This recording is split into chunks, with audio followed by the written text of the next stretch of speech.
जी बच्चों, good morning. कैसे हैं आप सब? होप आप सब बहुत अच्छे होंगे। मैं बता दूं, मैं भी बहुत अच्छा हूं। भैया, अकाउंटिंग रेशियो की हम दो क्लासेस कर चुके हैं और पूरी दोनों की दोनों क्लासेस हमने लगाई सिर्फ और सिर्फ करंट रेशियो पे, या फिर आप कह सकते हैं लिक्विडिटी रेशियो पे। उसमें सिर्फ हमने दो रेशियो सीखे। भैया, रीजन कि उसपे हमने ज़्यादा टाइम लगाया, क्योंकि हमने उसमें बहुत सारे फ़ॉर्मूलों को ना एनालाइज़ करना सीखा कि किस तरीके से हमको फ़ॉर्मूले बनाने हैं।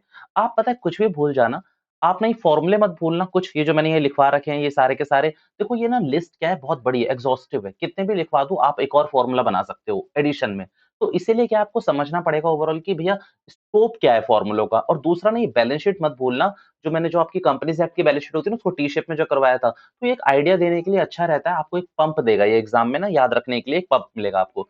तो एक काम करते हैं, आज की क्लास में हम दूसरा रेशियो पढ़ेंगे। मैं बस एक ही चीज़ ये देख लूँ कि मैंने वहाँ कॉन्सेप्ट नंबर कौन-सा लिखवा रखा है। ओके, कॉन्सेप्ट नंबर 1, आप आ जाइए कॉन्सेप्ट नंबर 2 पे, लिखना शुरू करिए मेरे संग। Concept number 2, concept 2,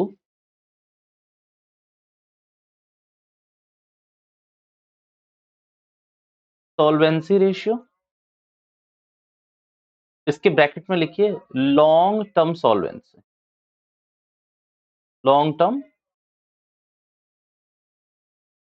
solvency.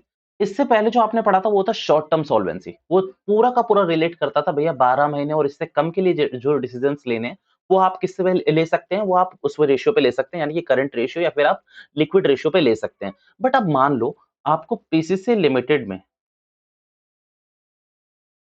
Let's say debentures खरीदने हैं, ठीक है? आपको शेयर्स खरीदने हैं। तो आप क्या देखने की कोशिश करोगे? अब देखो, ये डिबेंचर और जो शेयर्स होते हैं ना, ये लॉन्ग टर्म होल्डिंग होती है। मीन्स एटलीस्ट आप मान लो 5 साल। बट अगर मैं आपसे सिंपल लैंग्वेज में बोलूँ ना, तो भैया 1 साल से ज़्यादा, 1 साल से ज़्यादा। तो मान लीजिए 5 साल, 10 साल, 15 साल के लिए आप मेरी कंपनी में इन्वेस्ट कर रहे हो, तो आपको क्या देखना चाहिए? आपको मेरा देखना चाहिए सॉल्वेंसी रेशियो। सॉल्वेंसी रेशियो का मतलब ये है कि देखो, ये अभी तो ये कंपनी ऑब्वियसली थोड़ा बहुत ठीक-ठाक कर रही होगी, बट क्या एट द लॉन्ग टर्म ये हमारे पैसे रिफंड कर सकती है? मीन्स कल को जब मैं डिबेंचर की रिडम्पशन की बात करूँगा, इस डिबेंचर की रिडम्पशन की, तो क्या पीसीसी लिमिटेड के पास इतना पैसा होगा कि वो पैसे वापस कर दे? और वो पैसा 1 साल में नहीं करना है उसको। अब मान लीजिए मैं कह रहा हूँ कि 2022 में मैं अपने शेयर्स और डिबेंचर्स खरीद रहा हूँ। रिडम्पशन मेरे को कंपनी ने लिख के दी है 2032 की, यानी कि 10 साल बाद की। अब याद रखना, यहाँ एक-एक डिबेंचर्स की बात नहीं कर रहा, मैं यहाँ पर करोड़ों रुपए के डिबेंचर्स की बात कर रहा हूँ। तो मैं क्या देखूँगा कि भैया पीसीसी लिमिटेड की जो सॉल्वेंसी है, वो 2032 तक कैसी रहेगी, ये आज मैं इवैल्यूएट करूँगा। इस रेशियो में आज मैं इवैल्यूएट करूँगा। मीन्स मैं ये कहूँ, अगर आप ट्रेडर हैं, यानी कि क्रेडिटर और डेटर हैं, तो आप करंट रेशियो देखिए, आप लिक्विड रेशियो देखिए, यानी कि आप 3-4 महीने की बात कर रहे हो, तो आप लिक्विड रेशियो देखिए। बट आप एक इन्वेस्टर हैं और आप लॉन्ग टर्म होल्डिंग चाहते हैं किसी कंपनी में, तो आप यहाँ से शुरू कर सकते हैं। आप इसका ये रेशियो एनालाइज़ कर सकते हो, कौन-सा रेशियो? सॉल्वेंसी रेशियो, जिसमें 4 रेशियो मैं आपको पढ़ाऊँगा और चारों रेशियो से आपको यही पता चलेगा कि हाँ, हम कंपनी की ना एक तरीके से पोज़ीशन ही चेक कर रहे हैं कि भैया कंपनी की रियलिटी में औकात क्या है इन अ लॉन्ग टर्म। अब ये लॉन्ग टर्म में क्या है, आपको आपको 4 चीज़ें मैं इसमें रेशियो में बताऊँगा। 4 रेशियो करने हैं अपने को इसमें कवर। ये लिखना है यहाँ से? जी। आप लिखना शुरू करिए, बाद में मैं नोटिंग तो करवा ही दूँगा। ठीक है, क्योंकि मुझे बस इस रेशियो के बारे में छोटा-सा लिखवाना है, ये रेशियो ओवरऑल बताता क्या है, बट अभी आप इन चारों रेशियो को सॉल्व करना सीखें, क्योंकि इसमें थ्योरेटिकल क्वेश्चन ना लास्ट 7-8 सालों में कभी नहीं देखा मैंने। मीन्स जितने भी पेपर मैंने एनालाइज़ करे हैं, उसमें अकाउंटिंग रेशियो से थ्योरेटिकल क्वेश्चन कभी नहीं आया, कि भैया ये क्या रेशियो होता है, वो क्या रेशियो होता है, ऐसा कभी नहीं पूछा गया। हमेशा आपसे रेशियो का न्यूमेरिकल क्वेश्चन ही आता है, ये याद रखना आप, ठीक है? चलिए, भैया सबसे पहला रेशियो होगा आपका डेब्ट इक्विटी रेशियो, ये पहला लिखिए। दूसरा, टोटल एसेट्स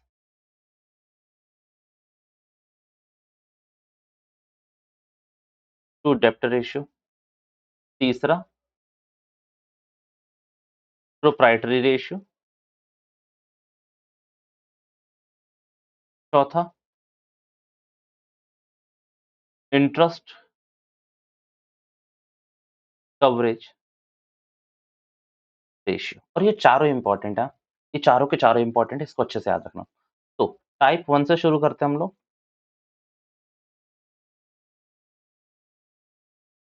डेब्ट इक्विटी रेशियो। ये फॉर्मूला देख लेते हैं डेब्ट इक्विटी रेशियो का। जिस तरीके से लिखा हुआ है ना इन दो फॉर्मूले में, शुरू के दो फॉर्मूले में, जिस तरीके से लिखा हुआ है उसी तरीके से कॉपी कर दो। यानी कि यहाँ पर आप लिखोगे डेब्ट और डिवाइड बाय इक्विटी। डेब्ट डिवाइड बाय इक्विटी। डेब्ट पहले तो डेब्ट ऊपर आ गया, इक्विटी नीचे तो इक्विटी नीचे आ गया। इक्विटी आगे है तो इक्विटी नीचे की तरफ ले आओ। इस वाले रेशियो में मैं सेम करूंगा, टोटल एसेट ऊपर लिखूंगा और क्योंकि डेट नीचे है तो डेट को मैं नीचे ले आऊंगा। अब एक बात बताओ, एक काम करते हैं, इन दोनों रेशियो को लिखते हैं और फिर दोनों को साथ में एनालाइज करते हैं। और फॉर्मूले में आपसे कहूं, बुरा मत मानना, फॉर्मूले में इसमें मैं ज्यादा नहीं करवाने वाला क्योंकि फॉर्मूले ना ऑलरेडी मैं करवा चुका हूं। Type 2 total assets to debt ratio.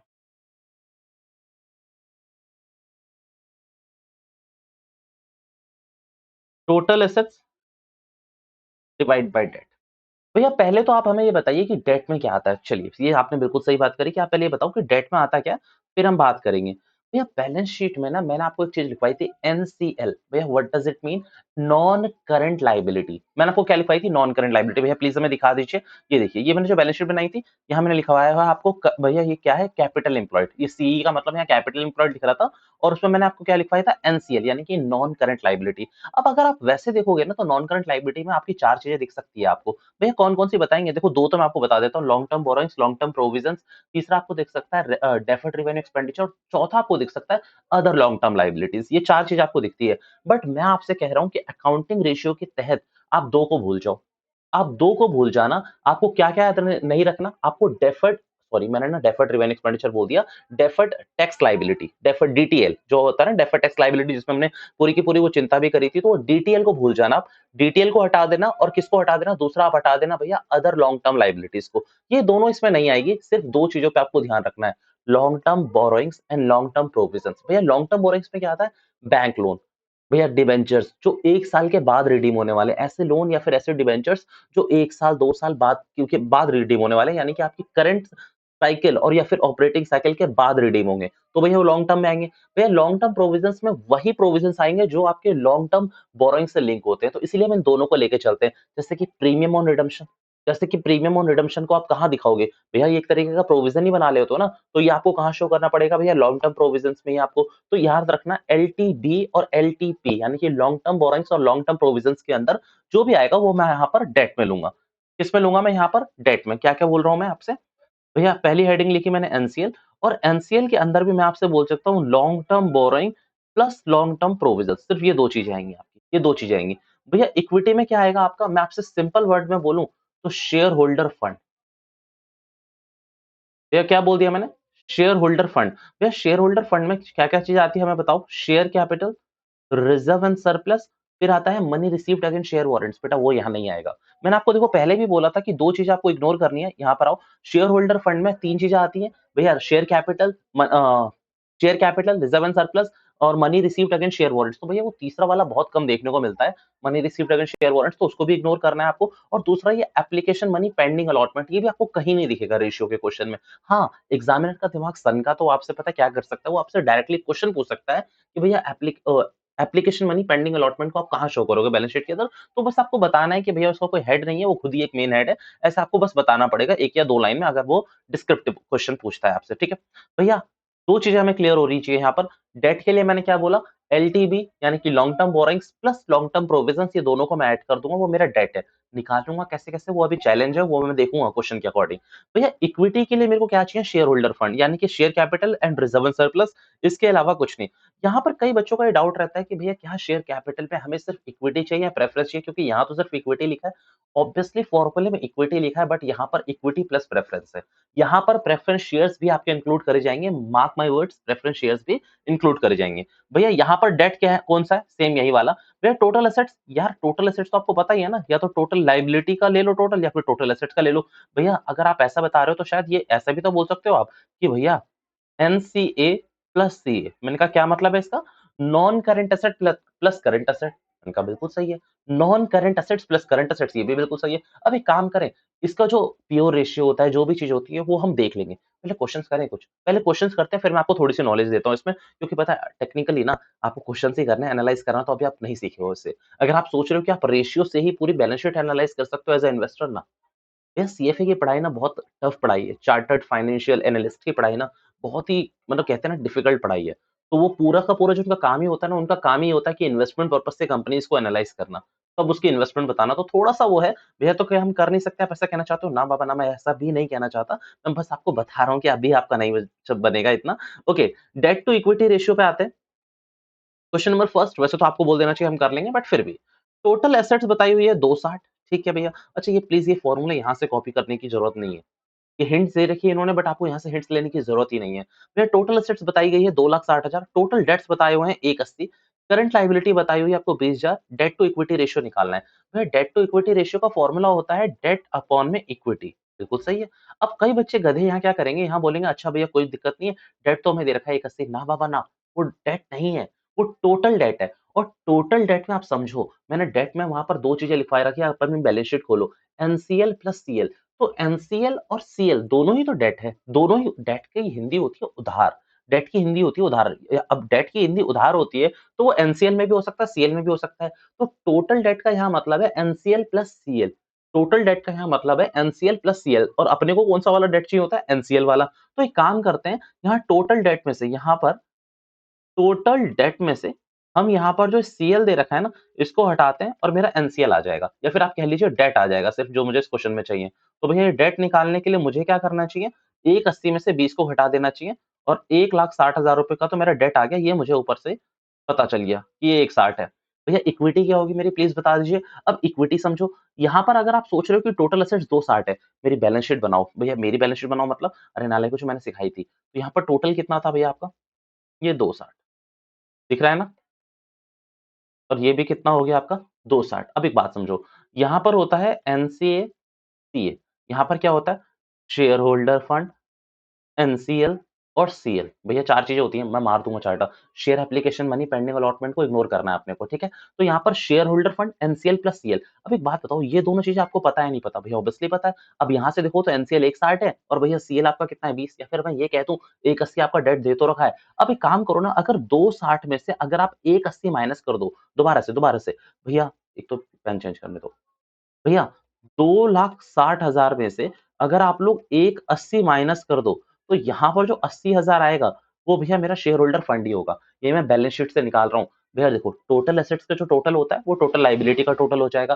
Total liability में से अगर मैं एनसीएल माइनस कर दूँ, सीएल माइनस कर दूँ, तो क्या बचेगा? Share holder fund. तो शेयर होल्डर फंड ही तो चाहिए मेरे को इक्विटी लिखने के लिए। तो यहाँ पर मेरा 80,000 का क्या आ गया, मेरा शेयर होल्डर फंड आ गया। और अगर आप देखोगे तो इसका रेशियो आ रहा है 2:1, and that is our answer. ये हमारा आंसर है। भैया इतना दिमाग आपको लगाना पड़ेगा। मैंने आपसे पहले ही कहा था कि मैं फॉर्मूले ज्यादा नहीं करवाऊंगा, क्योंकि फॉर्मूले में ऑलरेडी उन 2 क्लासेस में मैं मेहनत कर चुका हूँ। इसमें मुझे मेहनत करने की मुझे नहीं लगता जरूरत है, बट हाँ आपको जरूर जरूरत पड़ सकती है, ठीक है? तो हम इसको नोट करना कर सकते हैं, मैं हटा रहा हूँ इसको, ठीक है? भैया मतलब दिमाग लगाना पड़ेगा जी, ऑब्वियसली आपको दिमाग लगाना पड़ेगा, उसके बिना कैसे काम चल सकता है आप बताइए। चलिए 2-3 क्वेश्चंस और करते हैं इसके, फिर हम अगले रेशियो पे शिफ्ट हो जाएँगे। भैया question number 36, calculate debt to equity ratio. अरे ठीक है भैया, डेट अपॉन में इक्विटी चाहिए, जल्दी से बताओ। भैया equity share capital okay 5 lakh, general reserve 90,000, accumulated profits 50,000, 10% debenture 1,30,000, current liability 1 lakh रुपए। ठीक है, क्या माँगा हुआ है? Debt to equity ratio. एक बात बताओ, डेट तो मुझे पता चल रहा है, भैया 1,30,000 और 1 लाख, चाटा मार दूँगा। मैं मार दूँगा नालायक को। एक बात बताओ, 10% डिबेंचर्स, अगर कुछ नहीं बोला तो लॉन्ग टर्म है, बट ये करंट लायबिलिटी तो करंट ही है ना, इसको अपने को इग्नोर करना है। तो भैया आपके जो डेट होंगे वो कितने हो गए आपके, 1,30,000 के। कितने के हो गए आपके डेट? 1,30,000 के। सिर्फ आप डिबेंचर्स को डेट मानोगे, यहाँ पर करंट लायबिलिटी को इग्नोर करना है। भैया अब एक बात बताओ, इक्विटी के लिए क्या-क्या लेंगे? तो इक्विटी के लिए 5 लाख प्लस 90,000 प्लस 50,000। भैया क्यों, ऐसा क्यों कर रहे हो आप? देखो, मैंने क्या बताया कि आपको लेनी होती है एक तो शेयर कैपिटल, तो यहाँ पर मान लो 5 लाख तो शेयर कैपिटल है ही। फिर मैंने आपको बोला है रिजर्व एंड सरप्लस, तो भैया जनरल रिजर्व क्या आपका रिजर्व नहीं है? क्या आपका प्रॉफिट जो बैलेंस है, प्रॉफिट एंड लॉस अकाउंट का क्रेडिट बैलेंस, क्या वो आपका प्रॉफिट नहीं है, सरप्लस नहीं है? तो आपको इन दोनों को ऐड करना पड़ेगा, 90 प्लस 50 यानी कि 140। अब यहाँ पर जो आंसर होगा वो होगा आपका 1,30,000 divided by 6,40,000, that is our answer. अगर आप इसको चेक करोगे तो ये अपना आंसर निकल के आएगा 13 डिवाइड बाय 64। भैया आप तो जल्दी जल्दी कर लेते हो, उससे कैलसी से हम कैसे करेंगे? यहाँ पर अपना आंसर भी गलत आ रहा है, 1 मिनट रुक जाना। डेब्ट अपॉन में इक्विटी, ये क्या गलती हुई है? 5,90,000 ये 640 सही तो आ रहा है, क्या दिक्कत है? 5,90,000, हाँ सही है, वैसे ये भी आंसर सेम आ रहा है। तो यहाँ पर कुछ ना देखो कई बार क्या होता है ना, कैलसी में एडिशन चल रही होती है, मीन्स मेमोरी ना फीड हो रखी होती है, तो आंसर गलत बता देता है, क्योंकि अपना आंसर भी सेम यही आ रहा है। तो अब यहाँ पर करके देख ही लेते हैं। 13 डिवाइड बाय 64 0.203 ठीक है। अच्छा मैंने ये वाला आंसर देख लिया था। नहीं, नहीं भई कैलसी की गलती नहीं है, मेरी आँखों की गलती है। भैया आप तो कैलसी से कर लेते हो जल्दी-जल्दी, हमें कैसे करना पड़ेगा? भैया देखो मैं जल्दी इसलिए करता हूँ ताकि हम जल्दी से मतलब वीडियो को शॉर्ट बनाकर आपको देकर मैं आगे बढ़ जाऊँ और भैया एक्यूरेसी भी चेक होती रहे। आपको तो करना पड़ेगा यार, आपको तो करना पड़ेगा। मैंने भी अपने टाइम पे करा था, देयर इज़ नो चॉइस। वहाँ पर कोई चॉइस नहीं होगी कि आप कैलसी लेके चले जाओ या फिर वो कैलकुलेटर वाली घड़ी हो जाओ, ऐसे आप चॉइस को मत लेके जाना। ये सब बेकार चॉइसेस होती है। अगर मान लीजिए एग्ज़ामिनर ने आपको पकड़ लिया तो फिर बुरी हालत कर सकता है आपकी। और मुझे नहीं लगता कि छोटी-मोटी कैलकुलेशन भैया 12th तक क्या होता है ना दिमाग कैलकुलेशन में बड़ा शार्प होता है। जब से हम लोगों ने ये सीए-वीए जॉइन करा, हमने पढ़ाना शुरू करा, हम कैलसी पे आ गए और कैलसी से यूज़ करते-करते मतलब दिमाग ऐसा ऐसा लगता है कि कैलकुलेशन में बहुत लो हो चुका है। याद तो आती है सारी टेक्निकल चीज़ें बट कैलकुलेशन में बहुत लो हो चुका है।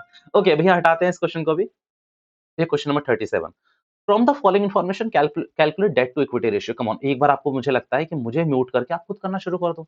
आप खुद करना शुरू कर दो और मैं तो यहाँ पर कर ही रहा हूँ बट आप खुद करना शुरू करो। डेप्ट अपॉन में इक्विटी तो ठीक है भैया डेट कितना है चलो देखता हूँ। भैया एक काम करते हैं इसको डेट मान लेता हूँ क्योंकि करंट लायबिलिटी मेरी डेट नहीं होती। ओके भैया और बताओ इक्विटी के लिए चलिए ये इक्विटी में चला गया, ये भी इक्विटी में चला गया और भैया ये भी इक्विटी में चला गया और ये भी इक्विटी चला गया। इस क्वेश्चन में कैचिंग पॉइंट है। इस क्वेश्चन में कैचिंग पॉइंट है आंसर को मारो गोली आप लोग ध्यान इधर देना मेरी तरफ ध्यान होना चाहिए अब आपका। एक बताओ क्या कैचिंग पॉइंट है? देखो डेट तो यहाँ पर आपको क्या हो गया 1,50,000 डेट कितना हो गया हमारा 1,50,000 हमारा डेट हो गया। इसको इग्नोर करना है अपने को, इसको इग्नोर करना है। अब समझो, भैया आप बोलोगे ठीक है भैया शेयर कैपिटल के लिए इक्विटी प्लस प्रेफरेंस दोनों करने हैं। मतलब ये आपने इक्विटी भी ऐड करा और प्रेफरेंस भी ऐड करा, बिल्कुल सही है। अब आप कहोगे 90,000 भी आप ऐड कर दोगे और यहाँ पर आप ये 40,000 भी ऐड करोगे। भैया बिल्कुल सही है, बट याद रखना यहाँ पर एक जो कैचिंग पॉइंट है वो मैं बता दूँ अभी से। कई बार क्वेश्चन में आपको क्या दे रखा होगा यहाँ जनरल रिजर्व और नीचे बोला होगा रिजर्व एंड सरप्लस। मतलब मत समझो, यहाँ पर मान लो जनरल रिजर्व बोल दिया आपको 90,000 नीचे बोल देगा रिजर्व एंड सरप्लस 1,00,000 रुपए। तो आपको भैया इन दोनों में से एक नहीं लेना, सिर्फ रिजर्व एंड सरप्लस ही लेना है। चॉइस नहीं है वहाँ पर कि आपको क्या लेना है, आपको सिर्फ रिजर्व एंड सरप्लस लेना है क्योंकि आप अपने दिमाग से ठंडे दिमाग से सोचो कि क्या जनरल रिजर्व एंड सरप्लस में ऑलरेडी नहीं आ रखा होगा। अब आप लोग को बोलोगे कि भैया क्वेश्चन में अलग से दे रखा है तो क्या पता नहीं आ रखा हो, ऐसा नहीं होता, ऐसा नहीं होता। अगर रिजर्व एंड सरप्लस आपको अलग से क्वेश्चन दे रहा है और जनरल रिजर्व या फिर कोई भी रिजर्व या फिर प्रॉफिट एंड लॉस अकाउंट का बैलेंस दे रहा है तो आपको उन सबको इग्नोर करना है। सिर्फ क्या लेके चलना है आपको रिजर्व एंड सरप्लस। तो यहाँ पर तो मैं पूरा लेके चलूँगा, इसलिए मैंने पहले लिख दिया था 90,000 प्लस 40,000 तो भैया अगर मैं टोटल मारूँ तो जल्दी से देख लेते हैं भैया 1,50,000 ठीक है, नीचे 3,90,000 और मैं कह दूँ आपसे कि 4,30 आ रहा है। भैया कह रहे हो या फिर आ भी रहा है? मैंने कहा 4,30 आ रहा है। ओके 15 डिवाइड बाय 43 करेंगे तो अपना आंसर बिल्कुल सही है 0.348 आ रहा है मेरा, उन्होंने राउंड ऑफ कर रखा है 0.35 that what you need to do यही आपको करना पड़ेगा, ठीक है? भैया क्वेश्चन नंबर 39 वही क्वेश्चन है जो मैं आपको बता रहा था, इसमें आपको ना ध्यान देना पड़ेगा कि हाँ, एक बार मैं चेक कर लूँ जी, भैया ये वही क्वेश्चन है देखो, रिजर्व एंड सरप्लस आपको दे रखा है 4 लाख रुपए और एसपीआर भी दे रखा है आपको 1 लाख रुपए। डोंट यू थिंक सो कि ये जो एसपीआर है ये ऑलरेडी एक्यूमुलेट हो रखा होगा रिजर्व एंड सरप्लस में? जो ये एसपीआर है ये ऑलरेडी एक्यूमुलेट हो रखा होगा रिजर्व एंड सरप्लस में, मेरी चॉइस तो यही कहती है, बाकी आप सोच लेना, मेरे हिसाब से तो यही है। इसमें शायद दोनों रेशियो बताने हैं तो आप निकाल सकते हैं, इसमें मैं इतनी मेहनत करने वाला हूँ नहीं। भैया मैं एक बार चेक कर लूँ? एक काम करते हैं, इक्विटी के लिए चेक करो 5 लाख, 15 लाख 4 लाख इनको ऐड करोगे और कुछ ऐड होना है भैया और कुछ भी ऐड नहीं होना, ये तीनों चीज़ें ऐड होगी, ठीक है? इक्विटी के लिए। भैया डिबेंचर्स के लिए क्या-क्या डेट के लिए क्या-क्या ऐड होगा? सिर्फ ये 30 लाख रुपए और ये जितनी भी आपको इन्फॉर्मेशन दे रखी है ना बच्चों, ये जितनी भी इन्फॉर्मेशन दे रखी है, ये सिर्फ आपको दे रखी है करंट रेशियो निकालने के लिए। तो करंट रेशियो इसमें से निकाल लेना। मेरे हिसाब से ये वाला क्वेश्चन आपका क्लियर है, जो मैं आपको बात बतानी थी, वो मैं बता चुका हूँ। क्वेश्चन नंबर 38 पे आते हैं। भैया आप इसका एक-एक क्वेश्चन क्यों करवा रहे हो? और आप हमने हम आपने हमसे प्रॉमिस करा था कि सीएफएस का भी कराओगे। बच्चों मैं सीएफएस का ऑलरेडी करा रहा हूँ। आज इस वीडियोज़ के बाद वो सारी वीडियोज़ आपको दिखना शुरू हो जाएगी, वो सारी रिकॉर्ड हो चुकी है। बट सीएफएस और अकाउंटिंग रेशियो क्या है ना, बहुत प्यारे टॉपिक है, लॉन्ग टर्म्स के लिए काम याद आने चाहिए आपको क्योंकि बहुत आगे तक इसका काम आता है और तीसरा पेपर में भी इसके क्वेश्चन बड़े घुमा-फिरा के आ सकते हैं। तो इसीलिए ना बी प्रिपेयर पार्टनरशिप कंपनीज़ में इतना घुमा-फिरा के कुछ नहीं पूछेगा, जो क्वेश्चन है वही पूछने वाला है। रिवैल्यूएशन, रियलाइज़ेशन यही पूछने वाले हैं आपसे। बट ये एक ऐसी बुक आ जाती है जो सच में आपको दिमाग लगाने पे मजबूर करती है, ठीक है? कंपनी के बाद मैं कहता हूँ कि हाँ, आपको ना अच्छा पढ़ाना शुरू कर देते हैं हम लोग। ओके, भैया क्वेश्चन नंबर 38 बताइए। कैपिटल एम्प्लॉयड 8 लाख रुपए मुझे पता भी नहीं कि क्या होता है capital employed. Share holder fund दे रखा है 2 लाख। तो भैया मैं ये कह सकता हूँ डेब्ट अपॉन में इक्विटी में मुझे नीचे वाला माल तो मिल गया 2 लाख। भैया शेयर होल्डर फंड तो मुझे मिल गया ना, share holder fund is nothing but equity, तो इक्विटी में तो सब कुछ आ चुका होगा यहाँ पर। भैया एक बात बताओ ऊपर डेट कैसे निकालेंगे? अब यहाँ ध्यान से सोचना, कैपिटल एम्प्लॉयड निकालने के 2 तरीके, एक तो भैया टोटल एसेट की साइड से और एक लायबिलिटी साइड से, 2 अप्रोच बताई थी। अब यहाँ पर आप देखोगे तो लायबिलिटी साइड की क्या अप्रोच थी? भैया share holder fund plus NCL करेंगे तो ये क्या निकल के आता है सीई। अभी-अभी मैंने दिखाया था और अभी मैं फिर से दिखा दूँगा। अब यहाँ पर देखो कैपिटल एम्प्लॉयड कितना था आपका 8 लाख रुपए, शेयर होल्डर फंड कितना था आपका 2 लाख रुपए, तो भैया आप कहना चाहते हो एनसीएल निकल के आ गया 6 लाख। बिल्कुल सही है 6 लाख ही निकलेगा और ये कट के 3:1 पे आ गया। भैया ये चीज़ आपने कहाँ बताई थी प्लीज़ आप हमें बता देंगे? चलो जल्दी से देख के आते हैं। भैया आप ये दिखा रहे हो कि आपने बताया हुआ है या आप समझाने की कोशिश कर रहे हो? बच्चों मैं समझाने की कोशिश कर रहा हूँ, मुझे दिखा के क्या करना है? मुझे दिखा के कुछ नहीं करना, अल्टीमेटली आपका बेनिफिट होना चाहिए।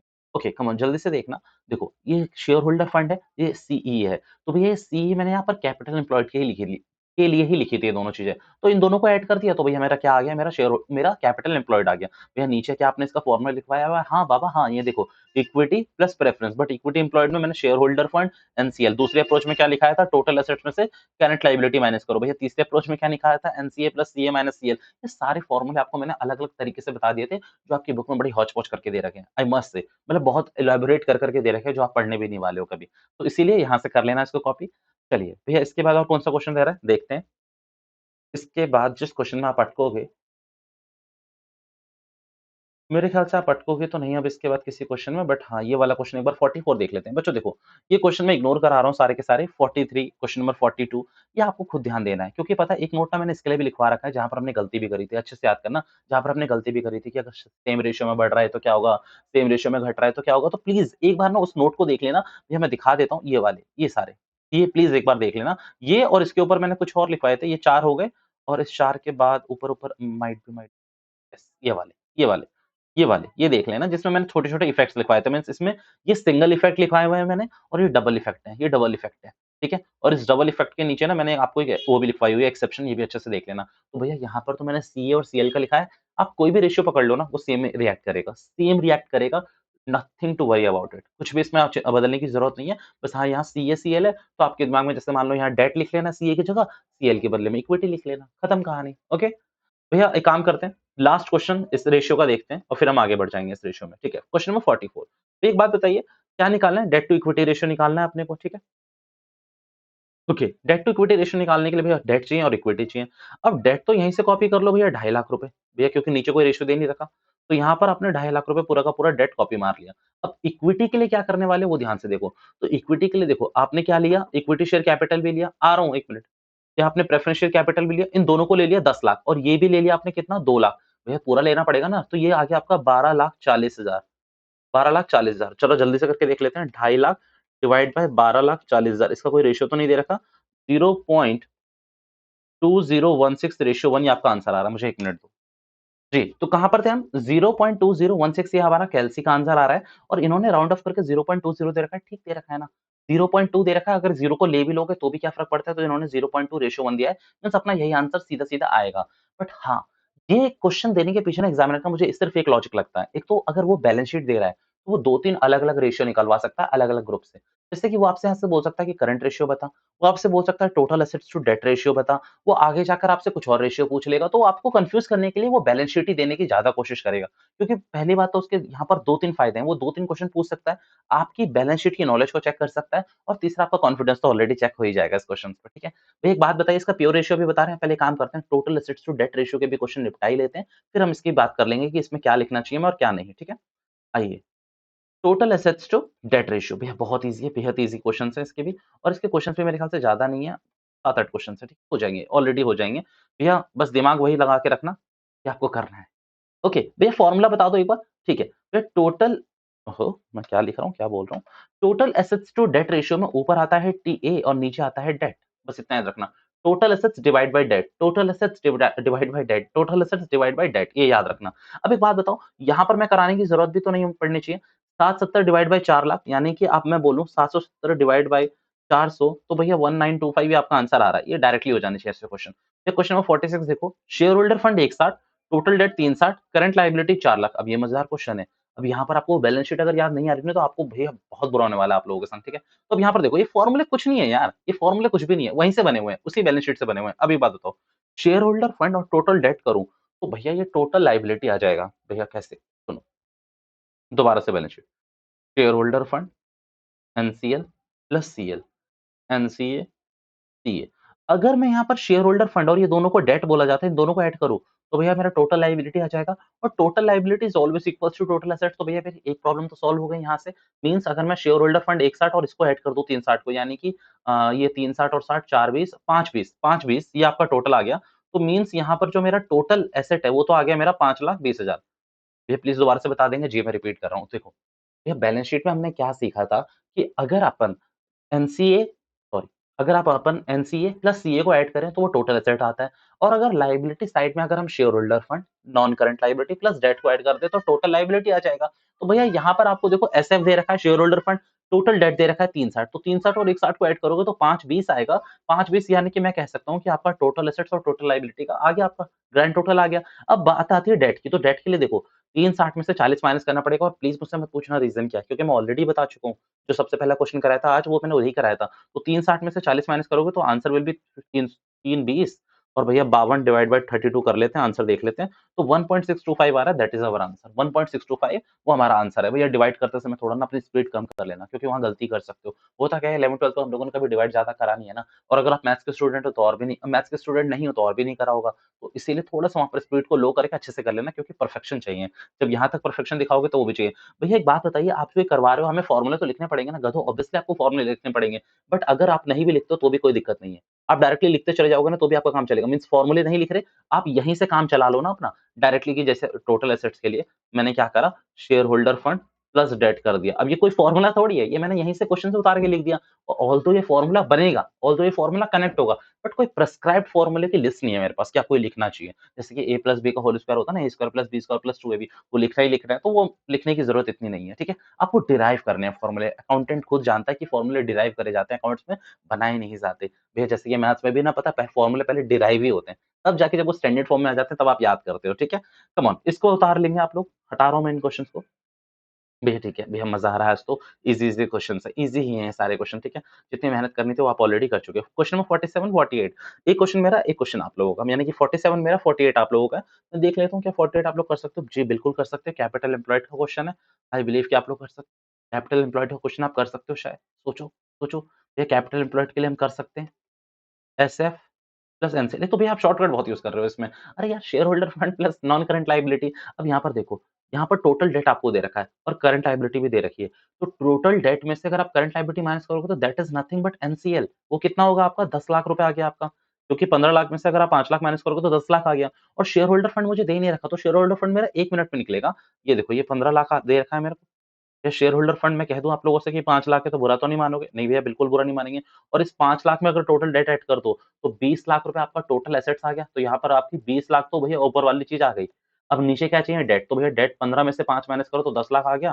फिर 2:1 आपका आंसर है भैया इसमें। भैया यहाँ 10,000 लिखा है, ठीक है ना? समझ जाना। फीलिंग्स को समझो, क्या क्या कैलकुलेशन देख रहे हो? 2:1। भैया क्वेश्चन नंबर 47 भी देख ही लो। तो टोटल डेट दे रखा है, शेयर होल्डर फंड दे रखा है, रिजर्व एंड सरप्लस दे रखा है। अब यहाँ पर आपको बेवकूफ बनाने की कोशिश है। अगर यहाँ पर शेयर होल्डर फंड दे रखा है तो भैया ये क्यों दे रखा है अलग से? भैया शेयर होल्डर फंड में ये 2 चीज़ें एक्यूमुलेट मिलेगी आपको हमेशा। क्या-क्या? Share capital plus reserve and surplus. तो रिजर्व एंड सरप्लस यहाँ पर अलग से देकर सिर्फ आपको मैनिपुलेट बेवकूफ बनाने की कोशिश करी जा रही है। तो भैया बेवकूफ मत बनना। शेयर होल्डर फंड 10 लाख रुपए यानी कि आपकी इक्विटी हो गई है। ठीक है, टोटल डेट आपके कितने हैं? 60 लाख। ठीक है भैया, अगर 10 लाख में हम 60 लाख ऐड करें तो 70 लाख। यानी कि मैं कह सकता हूँ कि ये टोटल एसेट आ रहा है कहीं न कहीं। ठीक है भैया? 70 लाख मेरी टोटल एसेट है, नीचे चाहिए मुझे डेट। तो भैया 60 लाख में से मैं कहूँ कि भैया करंट एसेट दे रखा है और वर्किंग कैपिटल दे रखा है। अब सोचो कितना घुमा दिया क्वेश्चन ने। आपको करंट एसेट्स और वर्किंग कैपिटल से क्या निकालना पड़ेगा? Current liability. भैया सीए माइनस सीएल होता है ना फॉर्मूला, तो एक काम करो, तो यहाँ पर आप देखोगे कि भैया ये आपका कितना था? 25 लाख। तो 25 लाख में से आप कितना माइनस करो तो 5 जाएगा, तो मैं कहूँ 20 लाख रुपए। 25 लाख में से आप 20 लाख माइनस करोगे तभी तो आपका 5 लाख आएगा वर्किंग कैपिटल। डब्ल्यूसी का फॉर्मूला होता है वर्किंग कैपिटल का, सीए यानी कि current asset minus current liability. तो भैया 25 में से 20 माइनस करूँगा तभी 5 लाख आएगा। तो अब एक काम सोचो ना, 60 यानी कि ये है मेरा टोटल डेट, और टोटल डेट में से मुझे करंट लायबिलिटी माइनस करनी है। तो करंट लायबिलिटी होती कितनी है? 20 लाख निकली है। तो यहाँ मैं कह दूँ 40 लाख। यहाँ मैं कह दूँ 40 लाख। एक काम करना, इसको दोबारा से सुनना, जो मैंने अभी बोला। भैया 1.75 ये हमारा आंसर है। भैया एक काम करना, इसको दोबारा से सुनना और स्पीड कम कर देना। यूट्यूब पे एक ऑप्शन होता है ना 0.75 करके, तब सुनना इसको ध्यान से, तब तुम्हारे दिमाग में बैठेगा। बट मैं रिपीट करने वाला नहीं हूँ अब। भैया क्यों ऐसी ऐसी गुस्ताखी क्यों? ऐसी गुस्ताखी सिर्फ इसीलिए क्योंकि मुझे जल्दी से आगे बढ़ना है। भैया हर किसी को जल्दी से आगे बढ़ना है। आपको क्या पढ़ना है? ठीक है। ओके, भैया क्वेश्चन नंबर 49 आप लोग करेंगे। बहुत ईज़ी क्वेश्चन है, बेहद ईज़ी क्वेश्चन है। आपको एनालाइज़ करना है कि क्या चीज़ कहाँ आनी चाहिए बस, ठीक है? क्वेश्चन नंबर 50 में एक बार देख लेता हूँ। क्या मैं करवाने के मूड में हूँ? जी हाँ, मैं करवाने के मूड में उसको बिल्कुल नहीं हूँ। टोटल एसेट्स 12 लाख रुपए, शेयर होल्डर फंड 2 लाख रुपए, भैया 14 लाख रुपए आपका टोटल एसेट्स का है। I am deadly sure 14 lakh रुपए आपका टोटल एसेट्स आ गया। अब क्या निकालने की ज़रूरत है मुझे? ये देखो कितना वाहियात क्वेश्चन रिज़र्व एंड सरप्लस दे रहा है मेरे मासूम बच्चों के लिए। भैया रिज़र्व एंड सरप्लस को इग्नोर करना है अगर शेयर होल्डर फंड दे रखा है तो। करंट एसेट्स आपको कितनी दे रखी है? 5 लाख, वर्किंग कैपिटल 1 लाख रुपए, तो ठीक है आप करंट लायबिलिटी निकाल लोगे और करंट लायबिलिटी कितनी निकलेगी इस केस में? इस केस में निकलेगी करंट लायबिलिटी 4 लाख। और मैं आपको बोलूँ कि टोटल डेट्स में से जैसे ही आप करंट लायबिलिटी माइनस करोगे आपका डेट आ जाएगा। तो 4 लाख रुपए आप माइनस करोगे तो 12 लाख में से तो 8 लाख आएगा। तो भैया नीचे तो आ गया 8 लाख और ऊपर कितना कह रहे थे आप लोग? 14 लाख। तो 14 डिवाइड बाय 8 यानी कि 1.75 रेशियो 1 आपका आंसर आ रहा है। भैया थोड़ा जल्दी सिर्फ इसीलिए चल रहा हूँ ताकि हम जल्दी से अपना टाइम सेव करके आगे बढ़ सकें। क्वेश्चन नंबर 51 पूरा का पूरा होमवर्क डालता हूँ। क्वेश्चन नंबर 51 पूरा का पूरा होमवर्क, क्वेश्चन नंबर 52 पूरा का पूरा होमवर्क। ये 52 तो करवा दो एक बार, चलिए 52 कर लेते हैं। एक बात देखिए 52 अच्छा क्वेश्चन है इसलिए करवा रहा हूँ। ये डाउट था ना मेरे ऑफलाइन वाले बच्चों का। ओके, भैया यहाँ पर एक वर्ड देख लेना ग्रॉस। ग्रॉस का मतलब है कि भैया इसमें से डेप माइनस नहीं हुआ है। अगर आपके पास इकोनॉमिक्स है तो आप अच्छे से जानते हैं, नेशनल इनकम वाला चैप्टर आपने किया होगा कि ग्रॉस से नेट पे जाने के लिए क्या करते हैं? डेप्रिसिएशन को माइनस करते हैं। सेम अकाउंट्स पे तो वही रहता है तो आपको डेप माइनस करना है। अब यहाँ पर ग्रॉस दे रखा है 6 लाख और यहाँ पर आपको कुछ बता रखा है डेप। अब आप क्या करोगे यहाँ पर टोटल एसेट्स के लिए ऑब्वियसली ये तो ले ही लोगे। पीपीई तो लोगे ना, प्रॉपर्टी प्लांट इक्विपमेंट, तो बट वो लोगे आप 5 लाख। ठीक है भैया, और बताओ और क्या लोगे?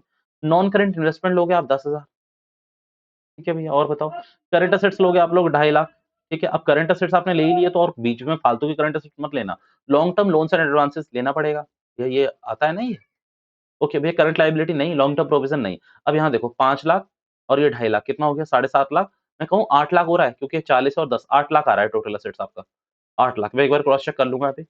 नीचे चाहिए मुझे डेट, तो डेट के लिए तो मुझे यहाँ सिंपल बोला हुआ है long term borrowings 3 lakh, long term provisions 1 lakh, तो 4 लाख हो रहा है भैया ये।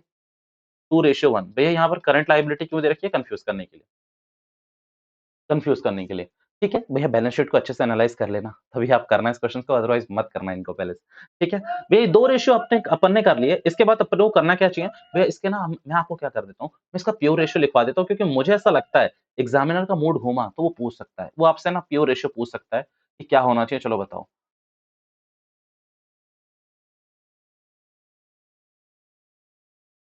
यहीं लिख के रख लो कहीं भी, प्योर रेशियो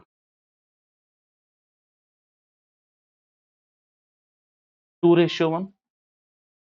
1 मिनट रुक जाना उतारने से पहले ना, 1:1। मतलब ये इसका इफेक्टिव आपको दे रखा है स्टैंडर्ड सेट कि ये इसका रेशियो हो तो अच्छा है। एक बार मैं क्रॉस चेक कर लूँ तो उसमें मुझे लगता नहीं कि कोई दिक्कत होनी चाहिए। 2:1 इट्स बेटर कि हम थोड़ा-सा एनालाइज़ करके ही चलें, है ना? हाँ, बिल्कुल सही है मेरे हिसाब से 1:1। भैया अब थोड़ा-सा एनालाइज़ करा दीजिए प्लीज़। अब ना हम इंटेलिजेंट बन चुके हैं 2 रेशियो में, प्लीज़ एनालाइज़ करा दीजिए। अब 2 रेशियो और बचे हैं, तो आप भैया हमें पता है बंद ही करने वाले हो सेशन को। जी। भैया सुनो, सबसे पहले अब एक बात समझो, आप ना जब बड़ी क्लासेस में जाओगे तो आप 2 वर्ड सुनोगे। भैया बड़ी क्लासेस का क्या मतलब होता है आपका? आज प्लीज़ बता दीजिए।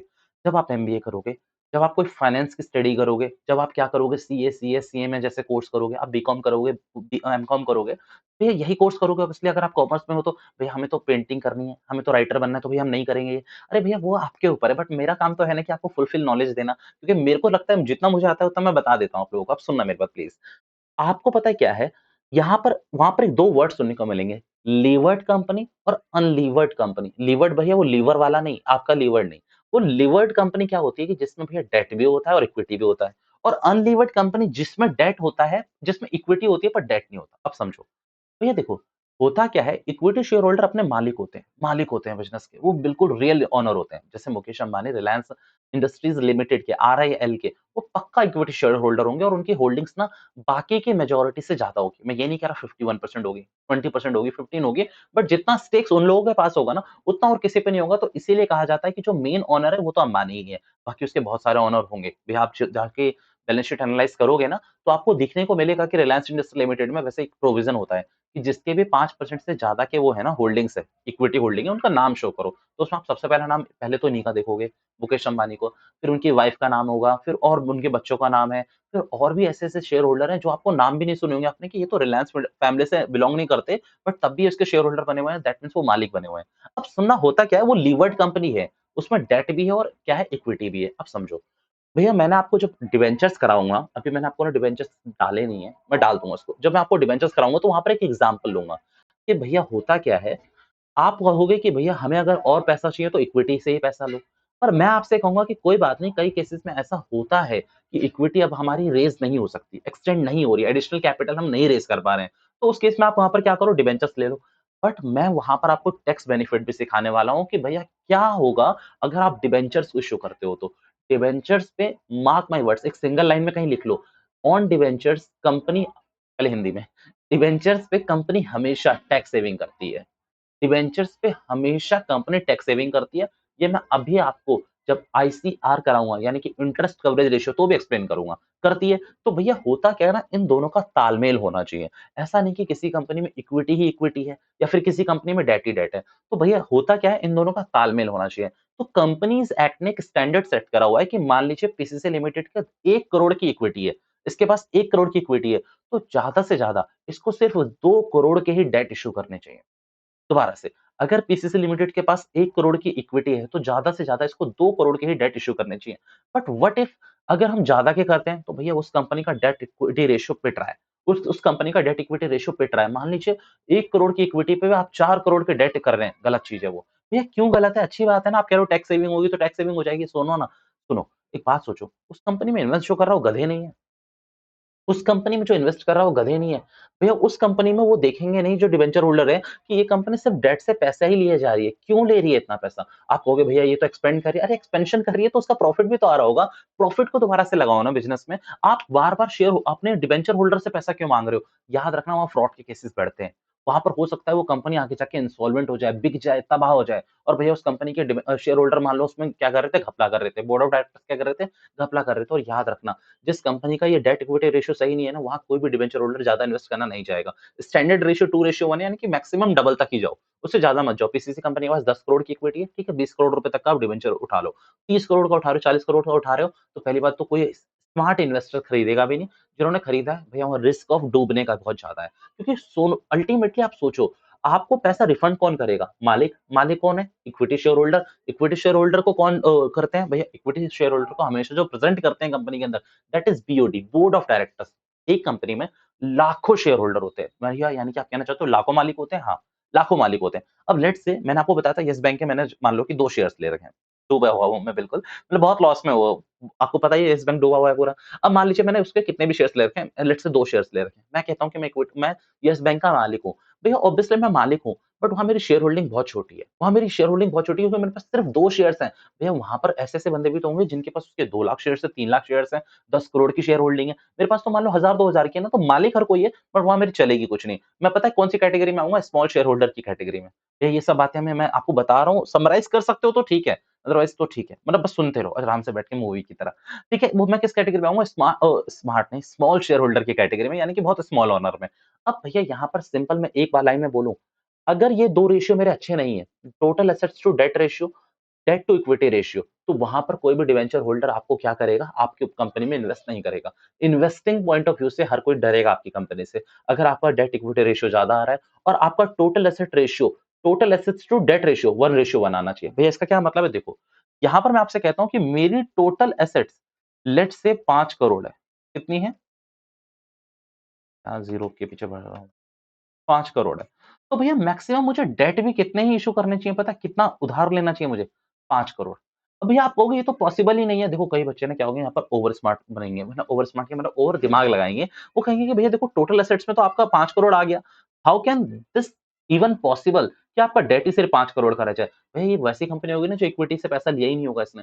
ये ऐसी कंपनी इमेजिन करो, तो ये कंपनी भी एक बेकार कंपनी हो जाएगी। क्योंकि देखो ये रेशियो 1:1 है ना, इससे ज़्यादा नहीं होना चाहिए। इससे ज़्यादा नहीं होना चाहिए मीन्स कि मैं ये कहना चाहता हूँ कि ये जो डेट है, ये टोटल एसेट से ज़्यादा नहीं होना चाहिए कभी भी और ना ही होगा कभी भी। अब एक बात समझो, टोटल डिवेंचर होल्डर क्या कर सकते हैं ज़्यादा से ज़्यादा, आपके एसेट्स को बेचकर पैसा ले लेंगे। आपके एसेट मान लीजिए पीसीसी लिमिटेड के पास प्रोजेक्टर्स बहुत सारे थे। भैया मैंने ये देखा, मैं मान लो कि अब कोई और हूँ, मैं मिस्टर एक्स हूँ। मैंने देखा कि पीसीसी लिमिटेड के पास टोटल एसेट्स 1 करोड़ की है। कितने की है टोटल एसेट्स? 1 करोड़ की। और वो जो अभी मार्केट से होल्ड कर रहे हैं ऑलरेडी वो 50 लाख का होल्ड कर रहे हैं। मैंने कहा ठीक है। अब उन्होंने 1 करोड़ की शेयर डिबेंचर्स और इश्यू कर दिए और 1 करोड़ के डिबेंचर इश्यू करे, मैं वहाँ पर कभी भी इन्वेस्ट नहीं करना चाहूँगा। पूछो क्यों? भैया आप सोचो कि उनके टोटल डिबेंचर्स कितने हो जाएँगे? 1.5 करोड़ के।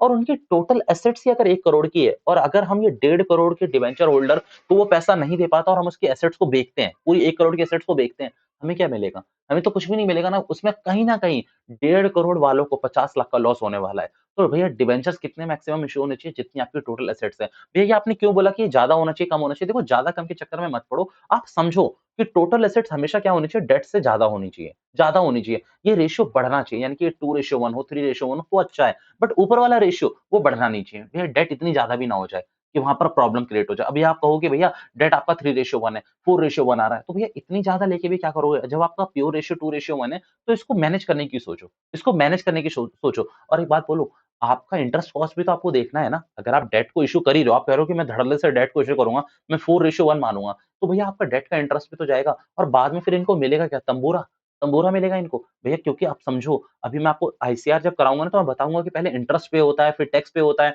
बाद में जो बचता है वो इन गरीबों को मिलता है, इक्विटी वालों को। और ये मैं आपको कहाँ सीएफएस में भी करवाऊँगा, तो इनको मिलेगा क्या? तो ये पूरी डिस्कशन थी डेट के लिए लेकर और इक्विटी के लिए लेकर। भैया कभी भी एग्ज़ाम में क्वेश्चन नहीं आएगा, भैया फिर टाइम वेस्ट क्यों करा आपने? टाइम वेस्ट नहीं करा, थोड़ी-सी चीज़ें बतानी एडिशनली बहुत ज़रूरी होती है, बहुत ज़रूरी होती है। ये कोई फास्ट ट्रैक बैच थोड़ी है। फास्ट ट्रैक होता तुम लोगों की तरह देखता भी नहीं मैं पक्का नहीं देखता, मैं सीधा कराता, मैं कहता भाड़ में जाओ, क्वेश्चन्स करा दिए 10 बहुत ज़्यादा है, जाओ एग्ज़ाम में पास होके निकलो यहाँ से। भैया बट ठीक है, रेगुलर बैच में हम डिस्कस कर सकते हैं, ठीक है? ओके भैया टाइप 3 लिखिए, टाइप 3 लिखिए बबुआ, टाइप 3 बहुत ईज़ी है। भैया आपका क्या, आप तो ये ईज़ी-ईज़ी करते रहते हो, वो ना मानते नहीं हो किसी बात। और क्या भैया आप ईज़ी-ईज़ी करते रहते हो, ऐसा ईज़ी थोड़ी होता है कुछ।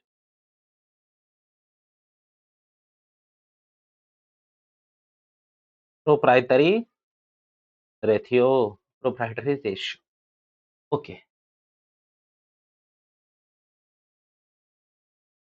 Proprietary fund divide by total assets. भैया चलो अब इस पे मेहनत करो। मैं कहूँ कि मैं इसमें ढिल्ला भर मेहनत नहीं करने वाला। भैया क्यों? क्यों? भैया क्योंकि ये ऑलरेडी डिस्कस है। ये प्रोप्राइटरी फंड का मतलब और कुछ नहीं होता, प्रोप्राइटरी फंड का मतलब होता है share holder fund, proprietary fund का मतलब होता है इक्विटी, बस नाम चेंज। नाम अनेक रिश्ता एक, नाम अनेक रिश्ता एक, ये सही है। नाम अनेक रिश्ता एक, बस इतना याद रखना। Proprietary fund is equals to share holder fund is equals to equity. भैया प्रोप्राइटर कौन होता है? भैया प्रोप्राइटर कंपनी के अंदर कौन होता है? Equity share holder. But okay, equity share holder होता है, बट प्रेफरेंस शेयर होल्डर को भी थोड़ी-सी तो अहमियत दो यार। तो भैया ईसीएच प्लस पीएसएच यानी कि equity shareholder plus preference shareholder, इन दोनों के फंड को मिला दोगे तो ये आपके प्रोप्राइटर बनते हैं, मालिक बनते हैं आपके। तो भैया इन्हीं को क्या कहा गया है? शेयर होल्डर फंड और इक्विटी। भैया फॉर्मूलों में चेंज करने की कोशिश मत करना। आपको प्रोप्राइटरी रेशियो निकालना है तो आपको फॉर्मूला फॉर श्योर यही लिखना है। Proprietary fund divided by total assets. आपने तो कहा था फॉर्मूला लिखना ही नहीं। अरे गधो, रेशियो तो लिखोगे ना। ये तो रेशियो का फॉर्मूला है, वो लिखना है। फॉर्मूला जो डिराइव करोगे नीचे वो मत लिखना। अब यहाँ पर प्रोप्राइटरी फंड क्या है कि आपको पूरा दिमाग शेयर होल्डर फंड वाला ही दिखाना है। चलाना भी वही है, बट लिखना फॉर्मूले में मेन वही। जो आपको लिखने के लिए बोल रहा हूँ मैं, proprietary fund divide by total asset. फिर इसका कोई क्वेश्चन करे, कोई भी क्वेश्चन कर लो, बस इतना याद रखना, proprietary fund is equal to share holder fund is equal to equity, total total assets तो आपको पता ही है। आ जाइए क्वेश्चन कराता हूँ। आईसीआर के क्वेश्चन बाद में कराऊंगा। ओके, आ जाइए भैया। आओ आओ आओ आओ आओ आओ। भैया इस पे कोई डिस्कशन करोगे? इस पे कोई डिस्कशन नहीं करते, चलिए इसको इग्नोर करते हैं। मैं सिंपल ये कहता हूँ कि भैया आपका इसमें समझिए कि इक्विटी डिवाइड बाय एसेट है। तो ये आपका क्या रेशियो होना चाहिए? स्टैंडर्ड रेशियो में क्या बोलूँ? इसको पहली बात तो याद रखना, इसको परसेंटेज में भी शो करा जाता है। आप जब पता है क्या है? आपकी बुक के आप कुछ पन्ने पलटोगे तो आपको ना एक टैबुलर फॉर्म में सारे फॉर्मूले बता रखे हैं। वहाँ पर और अच्छे से एक्सप्लेन करा हुआ है। मतलब टच वुड इस बुक में ना काफ़ी काम करा हुआ है। ऑथर्स ने आपके बहुत अच्छा काम करा हुआ है। तो आपको क्या करना है, वो वाले 2 पेजेज़ देखने हैं। अगर रिवीजन के लिए देखने हैं तो सिर्फ़ वो 2 पेजेज़ देखने हैं। इसका प्योर रेशियो मैं अभी बता दूँगा क्योंकि मेरे दिमाग से भी आउट है। शायद इसका प्योर रेशियो है नहीं शायद। मैं एक बार बताता हूँ। इक्विटी डिवाइड बाय एसेट, मेरे को ना पता है एडमिट करने में कोई गलती नहीं होती। मेरे को, मैं साफ बोलने के लिए बिलीव करता हूँ कि मेरे को नहीं याद तो नहीं याद यार। मैं बुक से अगर मैं देखूँगा तो बताने में कोई दिक्कत नहीं है। कोई दिक्कत नहीं होनी चाहिए और आपको भी पता होना चाहिए कि इसमें आपको भी दिक्कत नहीं होनी चाहिए। भैया इक्विटी डिवाइड बाय क्या है? एसेट, ठीक है? इसको फ़ॉर्मूले को बाद में करेंगे। पहले ये तो देखें क्वेश्चन क्या है? भैया share capital 3 lakh, okay, add कर दो। रिजर्व एंड सरप्लस 180 ऐड कर दो, 480 हो गया और नीचे क्या चाहिए आपको? नीचे चाहिए एसेट। तो भैया ठीक है ना, इसमें क्या दिक्कत है? 4,80,000 नीचे आएगा 19,20,000। भैया क्या मज़ाक है? भैया मज़ाक कुछ नहीं, वो बैलेंस शीट याद करो। भैया टोटल एसेट्स के लिए तो एनसीए प्लस सीए, तो यहाँ पर सीए प्लस एनसीए मैंने प्लस कर दिया तो ये 19-20 आया और ऊपर आपका 480 था। तो ज़रा जल्दी से देख लेते हैं, 4,80,000 4,80,000 डिवाइड लाइक 19,20,000, ये आ रहा है आपका 0.25 यानी कि 2.5%। मैंने आपको ये पहले ही बता दिया था कि परसेंटेज में भी आ सकता है और ये आपका उसमें भी आ सकता है, रेशियो में भी आ सकता है। मैं आपसे बोलूँ, इसका जितना ज़्यादा हाई परसेंटेज होगा, उतना ज़्यादा अच्छा है या उतना कम? आप बताओ। भैया आपको मैं क्या बोल रहा हूँ कि ये आपके मतलब देखो आपके टोटल एसेट्स के कितने परसेंट आपके इक्विटी इश्यू करी हुई है 480। तो ये जितना ज़्यादा होगा उतना अच्छा है, जितना कम रहेगा उतना अच्छा है। मेरे हिसाब से तो जितना कम रहेगा उतना अच्छा है, बट मैं भी बोल रहा हूँ आपको, इस चीज़ को याद मत करना, मैं एक बार भी देख लूँगा तब मैं आपको एक्सप्लेन करूँगा, ठीक है? मैं ये बताऊँगा कि मैंने क्यों बोला था ये, ठीक है? भैया फिर क्वेश्चन नंबर 54 ये तो डायरेक्टली क्वेश्चन लग रहा है। इक्विटी शेयर कैपिटल ये आपका इक्विटी इक्विटी में जाएगा, या प्रेफरेंस शेयर कैपिटल इक्विटी में जाएगा, प्रेफरेंस शेयर कैपिटल हो गया, रिजर्व एंड सरप्लस इक्विटी में जाएगा और कुछ नहीं जाना चाहिए। और भैया इसको ऐड कर लो, तो ये तो आपको 750 दे ही रखा है एसेट में। ऊपर क्या दे रखा है आपको 3 लाख, 4 लाख 50,000, 4 लाख 50,000, 525 दे रखा है मेरे ख्याल से। 5 लाख 25,000 चलो करके देखो। 525 डिवाइड बाय 750 ठीक है, 0.7 आ रहा है, यानी कि 70% आ रहा है। ठीक है, उतार लो इसको, कॉपी करना है तो आगे बढ़ रहे हैं फिर। क्वेश्चन नंबर चलो ये 2-3 क्वेश्चन है, जल्दी से देखते हैं फिर इस पे चिंता करेंगे। क्वेश्चन नंबर 55 चलिए। 55 में देखना है कि भैया हमें क्या चाहिए, ऊपर इक्विटी नीचे चाहिए हमें एसेट। भैया एक बात बताओ, एसेट के लिए तो क्या करेंगे, ये रहा करंट एसेट 3 लाख ठीक है। ट्रेड इन्वेस्टमेंट 245 ये भी इन्वेस्टमेंट आएगी मेरी गधो। पीपीई मेरा क्या होगा इन्वेस्टमेंट पीपीई मेरी तो एसेट ही है ना, ठीक है, टेंजिबल एसेट। ये 3 हो गए मेरे क्या एसेट का पार्ट हो गए। अब एक बात बताओ इसके लिए इक्विटी के लिए क्या-क्या लोगे? ये भैया इक्विटी हो गया मेरा equity share capital, preference share capital मेरा इक्विटी हो गया, रिजर्व एंड सरप्लस मेरा इक्विटी हो गया। तो चलो जल्दी से ऐड कर लेते हैं। जल्दी से ऐड करने का मतलब ये है 450 ठीक है, 320 प्लस 65,000 ये आ रहा है बेटा 8,35,000 कितना आ रहा है? 8,35,000 भैया टोटल एसेट्स देख लेते हैं। टोटल एसेट्स आएगी 3 लाख करंट एसेट्स हो गया हमारा, ट्रेड इन्वेस्टमेंट 2,45,000 पीपीई हमारा 7 लाख ये हो गया 12,45 है ना? 12,45,000 तो 8,35,000 डिवाइड लाइक 12,45,000 परसेंटेज में तो 67.0 आ रहा है, ठीक है 67% दे रखा है इन्होंने, तो हम भी 67 लेंगे। तो एक और क्वेश्चन कर लें, ये तो आपका नॉर्मल है, ये आपका देख लीजिए क्वेश्चन नंबर 56 ये आप करोगे ठीक है? Calculate proprietary ratio, total assets to debt ratio आपको 2:1 दे रखा है, डेट आपको ये दे रखी है, अच्छा क्वेश्चन है, बहुत बेहतरीन क्वेश्चन है। ये पता है बेहतरीन क्यों कह रहा हूँ? अटक गए थे मेरे स्टूडेंट्स इसमें ना, मोस्टली स्टूडेंट्स इसमें अटक जाते हैं और मेरे भी अटक गए थे, तो इसीलिए आप देख लो। Calculate proprietary ratio if total assets to debt ratio आपको कितना दे रखा है 2:1 यानी कि total assets to debt ratio में ये आपको 2:1 दे रखा है और आपको डेट कितना दे रखा है 5 लाख। अब एक बात समझो, एसेट्स तो निकल के आ गई, अगर डेट की जगह 5 लाख लिखोगे तो भैया आपकी एसेट कितनी निकल के आ गई 5 लाख इंटू 2 यानी कि ये आपकी टोटल एसेट्स कितनी निकल के आ गई 10 लाख। इसमें कोई दिक्कत नहीं है, okay. Equity share capital 0 point times of the debt यानी कि भैया जो आपकी इक्विटी शेयर कैपिटल है वो 0.5 टाइम्स ऑफ डेट है। तो डेट है कितना आपका 5 लाख। अब 5 लाख को 0.5 से करोगे तो मैं कहूँ कि 2.5 लाख आएगा आपका आंसर। भैया 5 लाख को 0.5 से करोगे तो भैया आपका 2.5 लाख ही आंसर आएगा, ठीक है। भैया आगे देखो preference share capital 25% of equity share capital. तो भैया प्रेफरेंस शेयर कैपिटल इसका कितना होगा 2.5 लाख का 25% तो 2.5 लाख का 25% कितना होता भैया 62,500 62,500 क्वेश्चन ने घुमा रखा है आपस में ही। ये सबसे पहले तो इन्होंने हमें डेट बताया तो टोटल एसेट्स निकाला हमने उससे। फिर क्वेश्चन ये कहता है कि भैया जो आपकी इक्विटी शेयर कैपिटल है ना वो 0.5 है आपके डेट के। तो 0.5 आपने डेट का कर लिया यानी कि आपका 10 5 लाख था इक्विटी शेयर कै डेट उसका 0.5 करोगे तो 2.5 लाख आएगा। फिर क्वेश्चन ने आपको बोला कि प्रेफरेंस शेयर कैपिटल आपका 25% ऑफ इक्विटी शेयर कैपिटल है। तो इक्विटी शेयर कैपिटल का 25% करोगे तो 62,500 आ गया। आगे कुछ दे रखा है क्या? Net profit before tax is 10 lakh and rate of tax is 40%। अब ये क्यों चीज़ें दे रखी है ज़रा ये बताओगे मुझे सोचकर, ये किस लिए दे रखा होगा आपको? अब एक बात आप लोग क्या कहोगे कि भैया इन दोनों को ऐड कर देंगे आ जाएगा। भैया यहाँ से आपको वो नहीं मिलेगा रिजर्व एंड सरप्लस का सरप्लस भी मिलेगा। तो अब एक बात देखो इसको तो आप ऐड ही कर लो, इक्विटी शेयर कैपिटल और प्रेफरेंस शेयर कैपिटल कितना हो गया ये आपका? चलो ऐड बाद में करेंगे, नेट प्रॉफिट निकालो। Net profit before tax is 10 lakh रुपए and tax rate is 40%।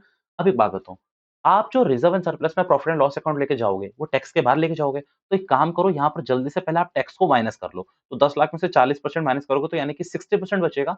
10 lakh का 60% कितना होगा आपका 4 लाख रुपए। आप सीधा भी कर सकते हो। 10 लाख का 40% माइनस कर लो। 4 लाख रुपए होता है, 6 लाख ही आएगा आपका 10 लाख का 40% 4 लाख, 6 लाख ही आएगा तो आप कितना ऐड करने वाले हो? 6 लाख। तो ये आपकी पूरी इक्विटी निकल के आ गई या फिर मैं कह दूँ तो प्रोप्राइटरी फंड निकल के आ गया पूरा का पूरा। चलो ऐड करते हैं इसको। 62,500 2.5 लाख और ये आ गया आपका 6 लाख। तो ये आ रहा है आपका बेटा 912500। अब इसको किससे डिवाइड करना है? टोटल एसेट से। ये टोटल एसेट्स नीचे आती है ना, प्रोप्राइटरी इक्विटी रेशियो में ऊपर क्या आता है? प्रोप्राइटरी फंड नीचे आती है टोटल। तो इसको डिवाइड करोगे कितने से? 10 लाख से तो 0.9125 आ रहा है। मैं लिख के दिखा देता हूँ। 0.9125 रेशियो 1 आ रहा है। भैया इंटू 100 करोगे तो ये आपका 4 श्योर 9125 आ जाएगा। करोगे 100 तो 9125% आपका निकल के आ रहा है। ठीक है, डन है, हो गया क्वेश्चन मेरे ख्याल से। भैया यहाँ पर याद रखना ये वाला कैचिंग पॉइंट है, ये वाला, इसमें कन्फ्यूज़ हो जाते हैं बच्चे। आपको भैया यहाँ ऐड करना पड़ेगा ना, बच्चे सोचेंगे ये दे क्यों रखा है, ये इसके लिए ही दे रखा है। डन? चलिए क्वेश्चन नंबर 57 आपका होगा, इसमें और कोई बात करनी नहीं है मुझे। हाँ, मुझे इसका एक रेशियो देखना है कि क्या इसका कोई रेशियो दे रखा है, standard ratio. I don't think so कि इसका दे रखा है, बट अगर दे रखा होगा तो अच्छी बात है, आप लोग लिख लेना वहीं से।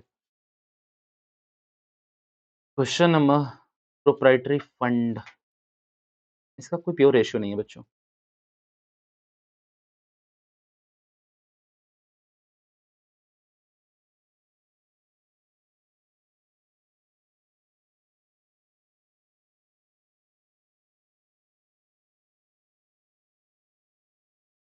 अच्छा, मैं कम क्यों कह रहा था पता है? वो मैं बता ही देता हूँ। मेरा कम कहने के पीछे का जो लॉजिक था वो सिर्फ़ एक ही था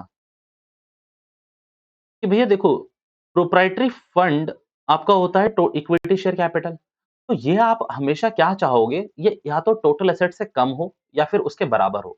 मीन्स अगर मैक्सिमम मैं बोलूँ, तो आप ये अफ़ोर्ड कर सकते हो कि 100% आ जाए। मतलब मैक्सिमम मैं क्या कहने की कोशिश कर रहा हूँ, ये हटा रहा हूँ मैं। देखो, मैं मैक्सिमम क्या कहने की कोशिश कर रहा हूँ, ये फ़ॉर्मूला है इसका proprietary fund divide by asset. तो मैं मैक्सिमम क्या चाहूँगा ये 100% आ जाए, बट ये जितना कम रहेगा उतना अच्छा है। क्यों? सुनना, आपके खुद टोटल एसेट बेसिस से लिमिटेड की मान लो 1 करोड़ है और आप सिर्फ इक्विटी शेयर होल्डर से पैसा माँग रहे हो 2 करोड़ का, तो वो कहीं न कहीं कॉन्फ्लिक्ट ऑफ इंटरेस्ट नहीं रहेगा कि आप आपकी एसेट 1 करोड़ की है, आप 2 करोड़ का पैसा माँग रहे हो मार्केट से, किस बेसिस पे माँग रहे हो? तो भैया आप कहोगे ऐसे तो किसी को पैसा ही नहीं मिलेगा क्योंकि मान लीजिए नए-नए स्टार्टअप्स हैं, उनके पास तो कुछ होता ही नहीं है। बेटा वो अलग बात है। वो एंजल फंडिंग होती है, वहाँ पर बहुत सारे क्राइटेरिया होते हैं। बट मैं मैक्सिमम ये कहना चाहूँगा कि ये ज़्यादा नहीं होना चाहिए।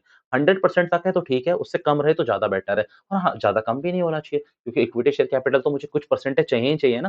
तो 0 भी नहीं होना चाहिए, बट मैं कहता हूँ कि 100% से ज़्यादा भी नहीं होना चाहिए। बाकी स्टिल अभी आपकी बुक में मुझे कुछ नहीं दिखा, मुझे कुछ दिखेगा तो मैं बता दूँगा। अभी आप एक काम करो, आओ मेरे संग लास्ट रेशियो पे। टाइप 3 हो गया आपका, टाइप 4 भैया इसमें फॉर्मूले देखा ना, मैंने कुछ नहीं लिखवाए क्योंकि सारे फॉर्मूले ऑलरेडी कवर है आपकी पिछली 2 क्लासेस में। टाइप 4 ये वाला इम्पोर्टेंट है, ये थोड़ा समझने में बच्चों को दिक्कत भी देता है ये, ठीक है। Interest coverage ratio,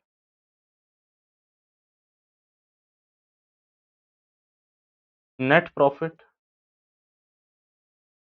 before tax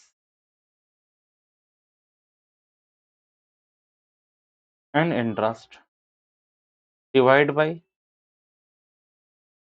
interest, और ये एक ऐसा रेशियो जो टाइम्स में निकल के आता है। इस पे हम खूब अच्छे से बात कर सकते हैं, मैं एग्जांपल भी दूँगा आपको, सुनो।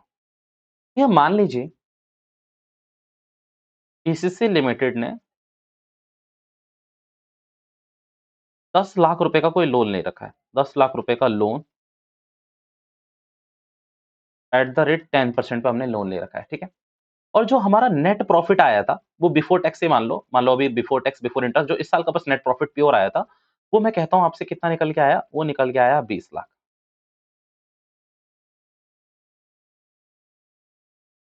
20 लाख। अब यहाँ पर समझना, यहाँ पर ना पता है आईसीआर यानी कि इंटरेस्ट कवरेज रेशियो में मैं बैंक्स को ये बताता हूँ कि देखो, आप मुझे पैसा देकर ना ये मत कभी भी सोचो कि आपका या तो रेवेन्यू मरेगा या फिर आपका असली पैसा मरेगा। यानी कि ना ही आपका ब्याज मरेगा, ना ही आपका असल मरेगा। यानी कि ना ही मतलब ये मैं गलतियाँ नहीं कर रहा हूँ, मैं बार-बार अलग-अलग तरीके से बोल रहा हूँ, मैं सोचो गलती क्यों कर रहे हो? ना ही आपका ब्याज मरेगा, ना ही आपका असल मरेगा, यानी कि ना ही आपका इंटरेस्ट मरेगा और ना ही आपका प्रिंसिपल मरेगा। यानी कि ना ही आपका ये जो 10% है ना, लोन का इंटरेस्ट, ना ही ये मरेगा और ना ही आपका एक्चुअल पैसा मरेगा 10 लाख का, वो भी मैं दे दूँगा। अब यहाँ पर समझो, आप अगर मेरे से बात करो तो हर साल का इंटरेस्ट कितना होगा? तो 1 लाख रुपए। 10 लाख का 10% यानी कि 1 लाख रुपए होगा। अब मैं बोलूँ इस फ़ॉर्मूले के हिसाब से मेरा इंटरेस्ट कितना हो गया? 1 लाख रुपए। और मैं क्या बोलूँगा कि आप अपना इंटरेस्ट 1 लाख रुपए आपका और मेरा नेट प्रॉफिट ही 20 लाख रुपए का है हर साल। कितने का है? हर साल 20 लाख रुपए का। तो भैया मेरा जो नेट प्रॉफिट है, वो आपके इंटरेस्ट से 20 टाइम्स आ रहा है। यानी कि मैं आपके इंटरेस्ट को जो आप एक बार के लिए घबरा रहे हो ना, 20 बार कवर कर सकता हूँ। कितने टाइम्स? 20 टाइम्स कवर कर सकता हूँ। लोग कहते हैं ना मैं तेरे को खरीद लूँगा 20 बार में। तो वही मैं तो मतलब मेरे पास इतना पैसा है कि तू 20 बार बिक जाएगा। ऐसा कहते हैं ना लोग अपने-अपने उसमें ईगो में। तो यहाँ पर समझ लेना कि मैं इतना इंटरेस्ट पे करने की कैपेबिलिटी रखता हूँ कि आप 20 बार भी दोगे ना तो भी चल जाएगा। यानी कि यहाँ पर मैं कहूँ कि अगर आप इस लोन को 20 गुना कर दो या फिर आप इस इंटरेस्ट को भी 20 गुना कर दो, तो वो भी मैं पे कर सकता हूँ इस साल में। तो 20 गुना करोगे तो 20 लाख इंटरेस्ट आएगा और 20 लाख भी मैं ऑलरेडी पे कर सकता हूँ क्योंकि मेरा नेट प्रॉफिट भी 20 लाख का है। इसमें मैं क्या करता हूँ, डिबेंचर होल्डर को और अपने बैंक्स को ये सिक्योरिटी देता हूँ कि भैया जो आपका इंटरेस्ट है ना वो कभी नहीं मरेगा। और बैंक और डिबेंचर्स का जो मेन सोर्स होता है वो हमेशा होता है इंटरेस्ट। वो हमेशा क्या होता है इंटरेस्ट, वो इंटरेस्ट ही कमाना चाहते हैं। वो लॉन्ग टर्म होल्डिंग में पैसा इसीलिए डालते हैं क्योंकि वो इंटरेस्ट कमाना चाहते हैं। तो भैया मैं उनको यहाँ पर इस रेशियो के हिसाब से क्या देता हूँ, श्योरिटी। अब यहाँ याद रखना, जितने ज़्यादा टाइम्स होगा उतना अच्छा है। 20 टाइम हो, 100 टाइम्स हो, 20 टाइम्स हो, 25 टाइम्स हो, जितने ज़्यादा टाइम्स होगा उतना अच्छा है। मीन्स क्वेश्चन आपसे कभी पूछ दे कोई कि 5 टाइम्स है किसी कंपनी का और किसी कंपनी का 7 टाइम्स है आईसीआर, इंटरेस्ट कवरेज रेशियो, कौन-सी कंपनी अच्छी है? 7 टाइम्स वाली। क्योंकि उसका भैया नेट प्रॉफिट ज़्यादा है, वो 7 बार अपने उसको इंटरेस्ट को कवर कर सकती है। बट हाँ, डिपेंड करता है कि दोनों कंपनी का मेजरमेंट क्या है। मान लो किसी कंपनी की इंटरेस्ट कॉस्ट थी ही नहीं, बहुत कम थी, किसी कंपनी की बहुत ज़्यादा थी, तो वो भी डिपेंड करता है। बट आपको मैं बता दूँ कि आईसीआर जितना ज़्यादा हो उतना अच्छा है। 2 कंपनी कंपैरिज़न के बाद में कॉन्फ्लिक्ट हो सकता है कि दोनों का है क्या-क्या, मतलब कॉस्ट क्या-क्या आ रही है। बट आपको ये याद रखना है कि अगर सिंगल कंपनी की बात करो तो जितना आईसीआर ज़्यादा होगा उतना अच्छा है भैया किनके लिए? डिबेंचर होल्डर के लिए, लॉन्ग टर्म बोरोइंग्स वालों के लिए। यानी कि long term borrowers long term lenders के लिए। लॉन्ग टर्म लेंडर्स कौन होते हैं? जो पैसा देते हैं। लॉन्ग टर्म बोरोइंग्स तो हमारी हुई ना, उन लोगों के लिए तो लॉन्ग टर्म इन्वेस्टमेंट होती है ना। आप सिंपल समझो, जो हमारे लिए डिबेंचर्स है वो सामने वाले के लिए इन्वेस्टमेंट है। मैं जो अपनी कंपनी में डिबेंचर्स में इनकॉर्पोरेट करा रहा हूँ एल या एनसीएल में, तो सामने वाला पता है उसमें एनसीए में कर रहा होगा, यानी कि long long term loans and advances में वो कर रहा होगा उसको, या फिर वो उसमें किसमें कर रहा होगा? एनसीआई में, नॉन करंट इन्वेस्टमेंट में शो कर रहा होगा। क्योंकि जो उसके लिए इन्वेस्टमेंट है वो मेरे लिए लायबिलिटी है। खत्म कहानी, ठीक है? इस चीज़ को अच्छे से याद रखना। अब ये इसको क्या बता रहा हूँ मैं, 20 टाइम्स हो गया, बट यहाँ पर लॉजिक पता है क्या है? लॉजिक है इस लैंग्वेज में, इस लैंग्वेज में। नीचे कोई दिक्कत नहीं है, वो आपको आसानी से मिल जाएगा, परसेंटेज निकालोगे मिल जाएगा। भैया यहाँ क्या दिक्कत है अब सुनना। तो ये चीज़ मैं ना आपको डिबेंचर्स के टाइम पे भी बताऊँगा, बट अभी आपको याद रखना है, देखो, किसी कंपनी का मान लो नेट प्रॉफिट हुआ 20 लाख रुपए। कितना हुआ? 20 लाख रुपए। अब इस कंपनी को कहते हैं इसको कहा जाता है अकाउंट्स की लैंग्वेज में ईबीआईटी, यानी कि earning before interest and tax. Earning before interest and tax. अब इसके बाद आप कहोगे कि ठीक है भैया सबसे पहले गवर्नमेंट को पैसा दे दो, ना। गवर्नमेंट खुद कहती है, कंपनीज़ एक्ट खुद कहते हैं कि भैया आप एक काम करो, सबसे पहले आप इंटरेस्ट पे कर दो। आप क्या पे कर दो? आप इंटरेस्ट पे कर दो। मान लो अगर आपकी कोई इंटरेस्ट की कॉस्ट है तो आप इंटरेस्ट पे कर दो। तो लेट्स से कि मेरा 4 लाख रुपए का यहाँ पर इंटरेस्ट था। तो मैंने 4 लाख रुपए का इंटरेस्ट पे करा। अब यहाँ पर बात सोचो कि मेरा ये कितने का आ गया यहाँ पर? ये 16 लाख का। भैया यहाँ जो मैं लिख रहा हूँ अगर आपको याद नहीं भी रहेगा तो चलेगा। ये हो गया अर्निंग बिफोर टैक्स। यानी कि मैं बोलूँ नेट प्रॉफिट बिफोर टैक्स। ये टैक्स से पहले है, बट आफ्टर इंटरेस्ट। ये net profit before tax and after interest, क्योंकि इंटरेस्ट मैं ऑलरेडी पे कर चुका हूँ इसमें। मैं इंटरेस्ट ऑलरेडी पे कर चुका हूँ इसमें, यहाँ देखो ना। बट अगर मैं आपको यहाँ पर भी बताना शुरू करूँ, देखो, ये कंपनी ऐसी कंपनी है जिसको लीवर्ड कंपनी है। लीवर्ड छोड़ो, डिवेंचर्स है जिस कंपनी में। अब एक बात सोचो, ये एक ऐसी कंपनी थी, 20 लाख रुपए ही सेम इसकी अर्निंग थी और इसमें सिर्फ इक्विटी इक्विटी थे। मतलब दोनों का पोस्चर था ही नहीं। मीन्स मैं क्या कहना चाहता हूँ सुनना। पहली वाली कंपनी में डेट भी थे और इक्विटी भी थी, इस वाली कंपनी में, ठीक है? डेट प्लस इक्विटी, जिसे मैं लीवर्ड कंपनी कहता हूँ, और इस वाली कंपनी में सिर्फ इक्विटी था। तो एक बात बताओ, इंटरेस्ट तो यहाँ पर कुछ रहा ही नहीं होगा, तो इंटरेस्ट क्या रहा मेरा? निल। तो यहाँ पर ये जो मेरा net profit before tax and after interest आ गया, वो 20 लाख रुपए ही रहा। अब कंपनी का जो टैक्स का रेट है, वो तो दोनों के लिए सेम रहेगा। कंपनी का जो टैक्स, मैं दोबारा समझा रहा हूँ, समझ लो इसको अच्छे से गधो। टैक्स का जो रेट है, मान लो 30% है, तो वो तो दोनों के लिए सेम रहने वाला है। इसके लिए भी सेम, इसके लिए भी सेम। अब इसका 30% करूँ, तो मेरे ख्याल से 480, 16 तिया 48, यानी कि 480। लेस करूँगा मैं इसको फॉर श्योर, मैं इसको लेस करने वाला हूँ। अब यहाँ पर एक बार मैं करके देख लेता हूँ, 16 का 30% 480, भैया 11,20,000 रुपए क्या आ गया मेरा? 11,20,000 रुपए मेरा आ गया प्रॉफिट गलती कर रहा हूँ। यहाँ मैं लिखूँगा अर्निंग आफ्टर टैक्स, या फिर इसको कहते हैं पैट, प्रॉफिट आफ्टर टैक्स, दोनों में से कुछ भी कह लो। अर्निंग आफ्टर टैक्स या फिर पैट। पैट वैसे फेमस है, प्रॉफिट आफ्टर टैक्स। भैया यहाँ पर क्या बोलूँगा? Net profit after tax. अब आफ्टर टैक्स बोलने का मतलब ये है कि इंटरेस्ट ऑलरेडी हो चुका है। इंटरेस्ट इंटरेस्ट ऑलरेडी पे हो चुका है। हर अकाउंटेंट को, हर एग्जामिनर को ये पता होता है कि भैया जब टैक्स पे कर दिया है, दैट मीन्स वो इंटरेस्ट अगर उसका होगा तो वो पहले ही पे कर चुका है। अब इस कंपनी का 30% करोगे तो कितना आएगा? 6 लाख। कितना आ गया भैया? कितना आ गया? 14 लाख। कितना आ गया ये? पूरा का पूरा 14 लाख। भैया इसका पैट कितना आ गया? 14 लाख, यानी कि ये बोलूँ net profit after tax 14 lakh आ गया।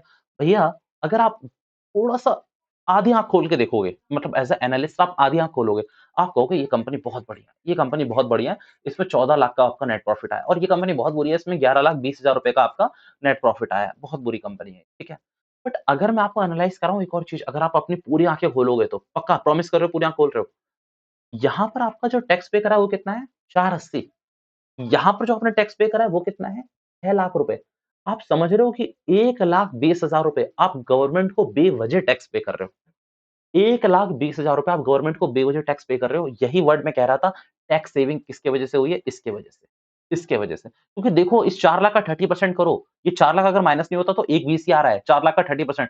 तो भैया इंटरेस्ट कॉस्ट मैं कहूँ कि हाँ, मेरी 4 लाख रही भी नहीं। आप समझो, इस चीज़ को अच्छे से समझने की कोशिश करो। आप समझो प्लीज़, इसमें ना कहीं काम नहीं आने वाला आपका, बट आगे जब पढ़ोगे ना कहोगे कि यार अच्छा किया भैया ने पहले ही बता दिया था, क्योंकि आपका दिमाग पता है सिकुड़ना नहीं चाहिए।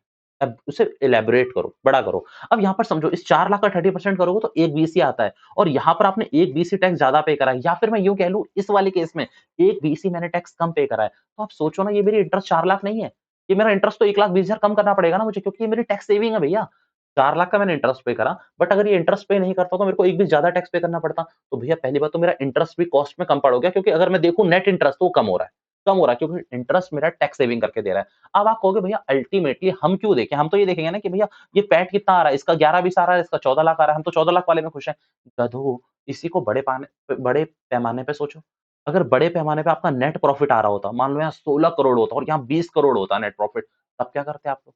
तब तो इसमें ऑब्वियसली देखो, यहाँ पर आपका नेट प्रॉफिट आफ्टर टैक्स ये वाला ज़्यादा बचा के देता, और ये ज़्यादा आए ना आए मेरा उससे मतलब नहीं है। आप एज़ अ एनालिस्ट ये चेक करो ना कि आपका टैक्स बेनिफिट कितना हो रहा है। आप टैक्स ज़्यादा पे करने में बिलॉन्ग करते हो क्या? मैं आपसे बोलूँ, मैं बुरा मत मानना, सीए यानी कि चार्टर्ड अकाउंटेंट का जो पूरा काम होता है, ऑडिट का एक अलग फील्ड है, जो टैक्सेशन फील्ड में होते हैं, डीटी, आईडीटी यानी कि डायरेक्ट टैक्स और इनडायरेक्ट टैक्स में, उनका मोस्टली काम होता है टैक्स सेविंग, कि वो टैक्स कैसे बचा के दें क्लाइंट्स को, मतलब हम अपने क्लाइंट्स को टैक्स कैसे बचाएँ, यानी कि हम जीएसटी कैसे बचाएँ या फिर हम उसका इनकम टैक्स कैसे बचाएँ, हम पूरी ये प्लानिंग करके बताते हैं उनको। तो भैया यहाँ पर कोई भी टैक्स ज़्यादा पे नहीं करना चाहता, आप यहाँ बेवजह ज़्यादा टैक्स पे कर रहे हो, और आपको गवर्नमेंट भी इसमें कोई छूट नहीं देने वाली। तो इसीलिए क्या कहती है कंपनी, लीवर्ड रहो, मतलब डेब्ट भी रखो और इक्विटी भी रखो, और इन दोनों का ऐसा कॉम्बिनेशन रखो कि आपको टैक्स सेविंग हो और इंटरेस्ट का सेट ऑफ होता चला जाए। ये बात आप अच्छे से याद रखना। अल्टीमेटली नेट बेनिफिट यहाँ पर मत देखो। या आपका मैं मैनिपुलेट कर दूँगा अगर मैं यहाँ पर प्रॉफिट के फिगर चेंज कर दूँ। बढ़ा दूँ प्रॉफिट के फिगर, इंटरेस्ट की कॉस्ट हल्की-सी इधर-उधर कर दूँ तो वो कम हो जाएगा आपका। आप इस बात को याद रखना, ठीक है? बाकी अच्छे से मैंने डिबेंचर वाले में इसको समझाया हुआ है, आप उसमें वहाँ भी रेफर कर सकते हैं। अच्छा, देखिए ये बातें तो समझ आ गई। ये दी थी मैंने आपको सिर्फ जनरल नॉलेज, अब बस 10 मिनट और दे दो मुझे। भैया एक बात समझो, आपको ना क्वेश्चन हर बार क्या देगा, ये उठा के दे देगा। आपको हर बार क्वेश्चन क्या करेगा, ये उठा के दे देगा, ये ले नेट प्रॉफिट आफ्टर टैक्स।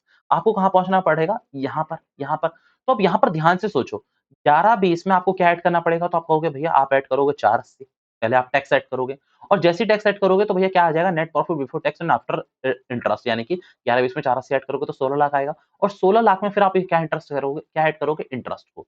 ध्यान से याद रखना, अगर नेट प्रॉफिट आफ्टर टैक्स दे रखा है, तो सबसे पहले आप उसमें टैक्स ऐड करोगे, वो आ जाएगा net profit before tax but after interest. वो क्या आएगा? Net profit before tax but after interest आ जाएगा। फिर उसमें आप इंटरेस्ट को ऐड करोगे तो भैया क्या आ जाएगा? Net profit before tax and before interest, वो दोनों चीज़ आ जाएगी। यानी कि आपको टैक्स और इंटरेस्ट दोनों ऐड करने पड़ेंगे। आपको टैक्स और इंटरेस्ट दोनों ऐड करने पड़ेंगे। इंटरेस्ट तो कोई बड़ी बात नहीं है। इंटरेस्ट मैं 1 मिनट में निकाल लूँगा, क्योंकि डिबेंचर होल्डर के बगल में परसेंटेज रेट लिखी रहती है, कोई लोन के बगल में परसेंटेज रेट लिखी रहती है कि इस इंटरेस्ट पे, तो वो मैं ऐड कर लूँगा। मेन मुद्दा है टैक्स कैसे निकालना है। तो टैक्स कई बार क्वेश्चन आपको बेवकूफ बना देगा कि इसका 30% है, 40% है, तो वो 2-3 क्वेश्चन जब हम करेंगे तभी आपको पता चलेगा, तो वहाँ से हम देखते हैं। अब याद रखना, net profit before tax and interest निकालने से पहले, पहले मैं टैक्स ऐड करूँगा, फिर मैं इंटरेस्ट ऐड करूँगा। डन है ये मेरी बात? जी भैया डन है, आ जाइए क्वेश्चंस पे। तो इसके 3 से 4 क्वेश्चंस हैं अपने पास इंटरेस्ट कवरेज रेशियो के। ये वाला क्वेश्चन मैं नहीं करा रहा, आप कर लेना 60। भैया आप कुछ नहीं करा रहे क्या? अरे यार कर लेना आप लोग, ठीक है? चलिए इसके 4 क्वेश्चंस हैं, चारों क्वेश्चन मैं आपके संग एनालाइज़ करूँगा, और बोलो। ये हुई ना बात भैया, ऐसे ही करा करो, है ना? ओके भैया क्वेश्चन नंबर 61, अब प्लीज़ ध्यान से देखना, मैं भी आपके साथ करूँगा। Profit from the following information ICR निकालना है। नेट प्रॉफिट आफ्टर टैक्स दे रखा है 425, टेढ़ा कर्क। नेट प्रॉफिट आफ्टर टैक्स का मतलब है कि इंटरेस्ट भी दे रखा है इसने और टैक्स भी दे रखा है। अब एक बात सोचो, आप लिखोगे नेट प्रॉफिट आफ्टर टैक्स, आप लिख लेना, ठीक है? तो मैं ब्रैकेट में आफ्टर टैक्स आप लोग खुद लिख लेना, 425।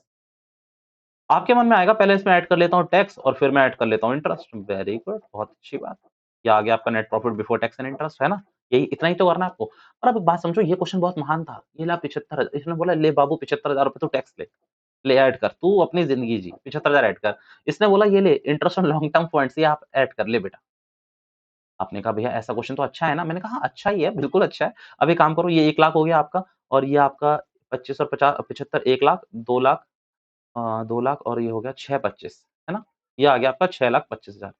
भैया आप फॉर्मूला क्या लगाओगे? ऊपर लिखोगे net profit before tax and interest और नीचे लिखोगे इंटरेस्ट। तो यहाँ देखो, यहाँ ऊपर आप लिखोगे net profit before tax and interest that is 6,25,000 और नीचे आप लिखोगे इंटरेस्ट। इंटरेस्ट कितना है बेटा? 1,25,000 कितना है? 1,25,000 आप इसको करोगे 5 टाइम्स ही आएगा। जो आपका आंसर है ना वही आएगा। एक बार मैं भी चेक कर लेता हूँ। 625 डिवाइड बाय 5 1,25 आ रहा है, ठीक है? ये यही आएगा। ये ईज़ी क्वेश्चन था। अब आगे चलो ज़रा क्वेश्चन पे। आगे देखो आपकी लिमिट कैसे इलैबोरेट करता है question. Question number 62 net profit after tax बेड़कर 7 लाख रुपए। 6% डिबेंचर ये रहा। टैक्स रेट आपका 30%। अब यहाँ पर ध्यान से सोचना। हटा रहा हूँ मैं इस वाले को, ठीक? ये हटाओ, कोई दिक्कत नहीं। यहाँ पर ध्यान से सोचना, प्लीज़ अच्छे से सोच लेना, तो आपको कहीं भी यहाँ पर कन्फ्यूजन नहीं होगी। अब एक बात सोचो, यहाँ पर नेट प्रॉफिट आफ्टर टैक्स आपका कितना दे रखा है? 7 लाख रुपए। टैक्स रेट है आपका 30%। अब ध्यान से सोचो, टैक्स रेट आपका 30% है, तो ये मैं कह दूँ कि ये आपका कहूँ मैं ये अच्छा माइनस करते हैं, 1 मिनट देना प्लीज़, ठीक है? ऐसे मैं करा के गलत कर रहा हूँ। मैं आपको 2 तरीके से करा दूँ इसको? जी भैया 2 तरीके से करा दो, आप 3 तरीके से करा दो। 2 ठीक है, 2 ठीक है। ओके, तो एक बात बताओ, नेट प्रॉफिट बिफोर टैक्स आता है? जैसे अभी मैंने पीछे करा था, प्लीज़ आप यहाँ पर थोड़ा जगह का देख लेना, वैसे मेरे हिसाब से जगह बिल्कुल सही है, आपको दिख रहा होगा। थोड़ा ऐसे मतलब ज़ूम कर लेना, 7 लाख। माइनस करते हो आप लोग टैक्स, जो भी XYZ आता है और ये आता है net profit after tax. Done है ये बात? भैया 7 लाख आपने यहाँ लिख के गलती करी है मेरे ख्याल से, या आपने लिखा है सॉरी, सॉरी। ये 7 लाख यहाँ लिख हुँ, ये 7 लाख यहाँ दे रखा है क्वेश्चन में। अब मेरी बात ध्यान से सुनना, प्लीज़ ध्यान से सुनना। एक बात बताओ, यहाँ पर ये 30% है और यहाँ पर ये पूरा 100% आना चाहिए। मेरी बात ध्यान से सोचना, इसको मैं शॉर्ट टर्म में भी बता दूँगा, पर अभी मैं इसको लॉन्ग इसलिए बता रहा हूँ ताकि एक बार फिट हो जाए आपके दिमाग में। आप सोचो, यहाँ पर मान लीजिए XYZ कोई अमाउंट रहा होगा, यहाँ पर मैं कहूँ कि X रहा होगा। कितना रहा होगा? X और X का आपने 30% माइनस करा होगा तो ये आंसर आया है। तो मैथमेटिकली अगर देखें, तो आप ऐसा बोल सकते हो X minus 30% of X is equals to 7 lakh. आप मैथमेटिक्स के तरीके से क्या बोल सकते हो कि यहाँ 30% रहा होगा, ऊपर x रहा होगा, तो x minus 30% of x is equal to 7 lakh और यही हमने करा था। तो ये कहाँ पर करा था प्लीज़ बता देंगे? ये देखो, यहाँ पर मैंने सेम करा था नेट प्रॉफिट, इंटरेस्ट और यहाँ से मैंने क्या करा कि 30% माइनस करा था। तो ये 30% किसका था बेटा? इसी का था। तो इसको मैं क्या बोल रहा हूँ? इसको x बोल रहा हूँ और इसको बोल रहा हूँ मैं 30% ऑफ x। बस इतना बोलने की कोशिश कर रहा हूँ मैं और ये आपका 7 लाख दे रखा है आपके क्वेश्चन में। चलिए, ये बात तो अच्छी हो गई आपकी। आओ क्वेश्चन पे आओ। ये बात आपकी पूरी की पूरी क्लियर है। अब इसको सॉल्व करो आप लोग। तो अगर आप इसको जल्दी से सॉल्व करोगे, तो ये आएगा 7 लाख मल्टीप्लाई बाय 100 और अगर आप यहाँ पर 100 करोगे तो यहाँ आ जाएगा 70। आप x की वैल्यू मानो या ना मानो, 0 से 0 काट देना और 7 से 7 भी कट जाएगा ना? हाँ, ठीक है। आपकी x की वैल्यू यहाँ पर निकल के आ रही है 10 लाख रुपए। x की वैल्यू 10 लाख रुपए निकल के आ रही है। मैं ये कह दूँ कि यहाँ पर x की वैल्यू 10 लाख निकल के आ रही है, बहुत अच्छी बात है, ये 10 लाख निकल के आ गई और 30% अब 3 लाख ही होगा और 3 लाख माइनस करके 7 लाख आ जाएगा। ये मेरी पहली अप्रोच थी, आप प्लीज़ इसको नोट कर लो और मैं आपको एक बार फिर से बता भी देता हूँ। चलो, पेन चेंज कर लो 1 मिनट बस। चलो, भैया देखो मैंने इस क्वेश्चन में क्या करा, मैंने इस क्वेश्चन में इसको माना नेट प्रॉफिट बिफोर टैक्स को x माना और इसको मैंने 30% ऑफ x मान लिया और ये मैंने बोला 7 लाख तो क्वेश्चन ने दे रखा है नेट प्रॉफिट आफ्टर टैक्स। मैंने एक इक्वेशन ड्रॉ करी कि भैया x में से यानी कि नेट प्रॉफिट बिफोर टैक्स में से मैंने टैक्स माइनस करा, ये नेट प्रॉफिट बिफोर टैक्स और ये टैक्स माइनस करा तो भैया नेट प्रॉफिट आफ्टर टैक्स आ गया। मैथमेटिकली मैंने इसको कर लिया और इस तरीके से मेरा आंसर 10 लाख आ गया। 10 लाख यहाँ मेरा क्लियर आंसर है। अब इसको मैं हटा रहा हूँ, अब मेरी बात दोबारा से एक और तरीके से सोचना, सुनो, पेन कोई डार्क लेने चलिए। अब ये दूसरा तरीका है। हाँ, ये दूसरा तरीका क्या है सुनो, आपको सिंपल क्या कर लेना है, नेट प्रॉफिट बिफोर टैक्स निकालने के लिए, जो भी यहाँ 7 लाख वात लाख दे रखा है उसको रखो। आप सीधा अपने माइंड के अंदर ये शॉर्ट ट्रिक बता रहा हूँ उसी क्वेश्चन की। यहाँ पर आपको ये कितना दे रखा है 30%। तो आप सोचो कि अगर आपका टैक्स कितना है 30% है, तो नेट प्रॉफिट आफ्टर टैक्स कितना बचेगा? 70% ही तो बचेगा। मीन्स मैं ये कहना चाहता हूँ कि अगर मेरे पास ₹100 का प्रॉफिट है और ₹30 का मुझे टैक्स देना है, तो मेरे पास अगर मैंने टैक्स दे दिया तो कितना बचा होगा? 70। अब दोबारा से समझो, मान लीजिए मेरे पास ₹100 का प्रॉफिट था और मुझे 20% टैक्स देना है, तो मेरे पास कितने रुपए बचे होंगे? तो 100 मेरे पास थे, 20 टैक्स गवर्नमेंट लेगी तो 80 बचा होगा, तो सीधा मेरे पास 80% बचा होगा। तो यानी कि ये जो 7 लाख है, ये कितना परसेंट है? 70% है और आपको इसका कितना परसेंट निकालना है? 100 बस खत्म, इतना मान के चल लो। 70% है इसका और आपको 100% निकालना है, तो ये भी नेट प्रॉफिट आपका कितना निकल के देगा? 10 लाख, ठीक है? भैया तो वो इतना लंबा क्यों बताया? वो इसी से निकला हुआ है। वो जो पूरा है ना उसका निचोड़ यही है। आपको सिंपल क्या मान के चलना है, जो भी आपको पूरा का पूरा दे रखा है वो क्या है आफ्टर टैक्स है। यानी कि अगर मान लीजिए 35% टैक्स रेट होता, तो मैं ये कहूँगा कि ये 7 लाख मेरा 65% है, मैं इसका 100% निकाल लूँगा और ये नेट प्रॉफिट बिफोर टैक्स आ गया आपका। नेट प्रॉफिट बिफोर टैक्स आया है, बिफोर इंटरेस्ट नहीं आया है। अभी इंटरेस्ट को भी ऐड करोगे ना, अब इंटरेस्ट टैक्स को ऐड मत करना अलग से। टैक्स को ऐड नहीं करना, वो टैक्स एडजस्ट हो चुका है इसमें। अब बस आप इसमें क्या ऐड करोगे इंटरेस्ट। अब इंटरेस्ट के लिए क्या देखना है मेरे को, भैया 6% डिबेंचर यानी कि 20 लाख और 20 लाख का 6% यानी कि 1,20,। तो भैया 1,20 मैं ऐड कर देता हूँ। कैसा रहेगा ये? 11,20,000। अब 11,20,000 में से मैं 1,20,000 को डिवाइड करूँगा, तो देख लेता हूँ जल्दी से क्या आंसर आ रहा है। 11,20,000 डिवाइड बाय 1,20,000, ये आपका 9.33 टाइम्स आ रहा है, ये आपका आंसर है। 9.33 टाइम्स आ रहा है, ये आपका आंसर है। डायरेक्टली मैंने दोनों तरीके से करा दिया। भैया और कोई तरीका है नहीं, और तरीके हैं भी तो वो आपको बोर और आपको उलझाने वाले हैं, मत करो आप उस तरीके को। 2 तरीके हो गए, तो 1 पॉज़ करके अगर आपको नोट करना है तो आप कर सकते हैं। चलिए और भी क्वेश्चन कराऊँगा मैं, टेंशन मत लीजिए। क्वेश्चन नंबर 63 दोनों करा रहा हूँ मैं। Net profit after interest and tax, अरे आफ्टर टैक्स बोलते हैं, मैं समझ जाऊँगा कि बिफोर इंटरेस्ट, आफ्टर टैक्स भी है, आफ्टर इंटरेस्ट भी है ही। 1,20 आ गया, रेट ऑफ टैक्स 40%, 15% डिबेंचर ठीक है, ये रहा। पहले एक बात बताओ, इंटरेस्ट निकाल के दिखा दो आप लोगों को जल्दी से कि टोटल इंटरेस्ट कितना रहेगा? हाँ भैया, तो भैया देखो 15% 1,50,000 का, तो ये आपका हो चुकेगा 15,000, दोनों लेने पड़ेंगे मेरे को। और 12% 1,00,000 का यानी कि 12,000, तो मैं आपसे कहता हूँ 27,000 रुपए का इंटरेस्ट है। जो इंटरेस्ट है वो 27,000 का, यानी कि जो डिवाइड में आएगा और जो ऐड होगा दोनों 27,000 है। चलिए ठीक है भैया, 27,000 आएगा। अब एक बात सोचो, ये हटा रहा हूँ मैं, ठीक है?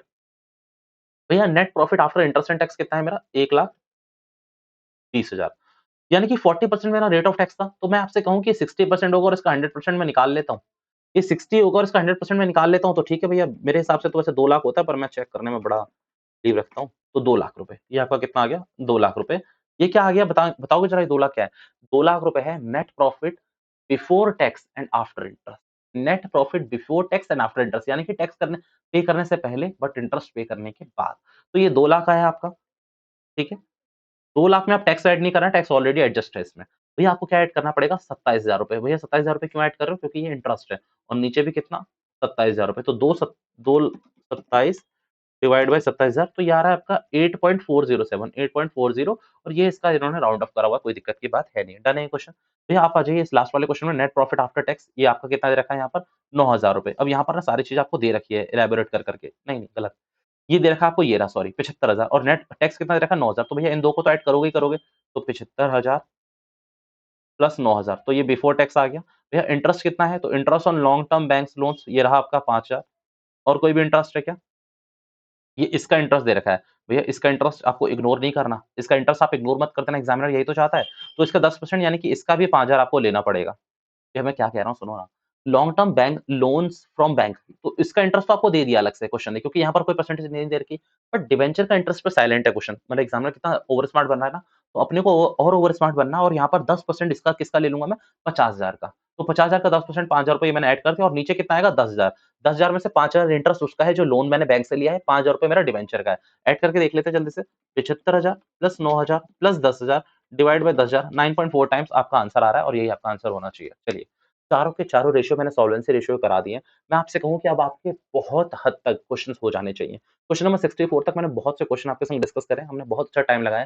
प्लीज़ डू बाय योरसेल्फ, अपने आप भी करके देखो तब मज़ा आएगा। अब अगेन एक्टिविटी रेशियो में मैं ज़्यादा टाइम नहीं देने वाला, क्योंकि वो क्या है, बहुत ईज़ी है, कोई इतना टिपिकल नहीं आता उसमें से। बट हाँ, आपको दूसरा जो देखो सबसे इम्पोर्टेंट मैं मानता हूँ भैया ये दोनों, जो मैंने आज करा है।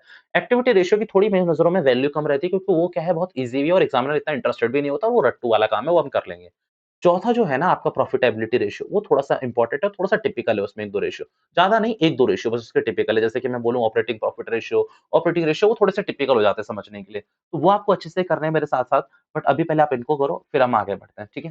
This is all for now, thank you so much for your time. Still कोई क्वेरी है, आपको पता है कि आपको कहाँ रेज़ करनी है, जो भी हो आप पूछ सकते हैं। चलिए, बाय-बाय, ख्याल रखिए अपना।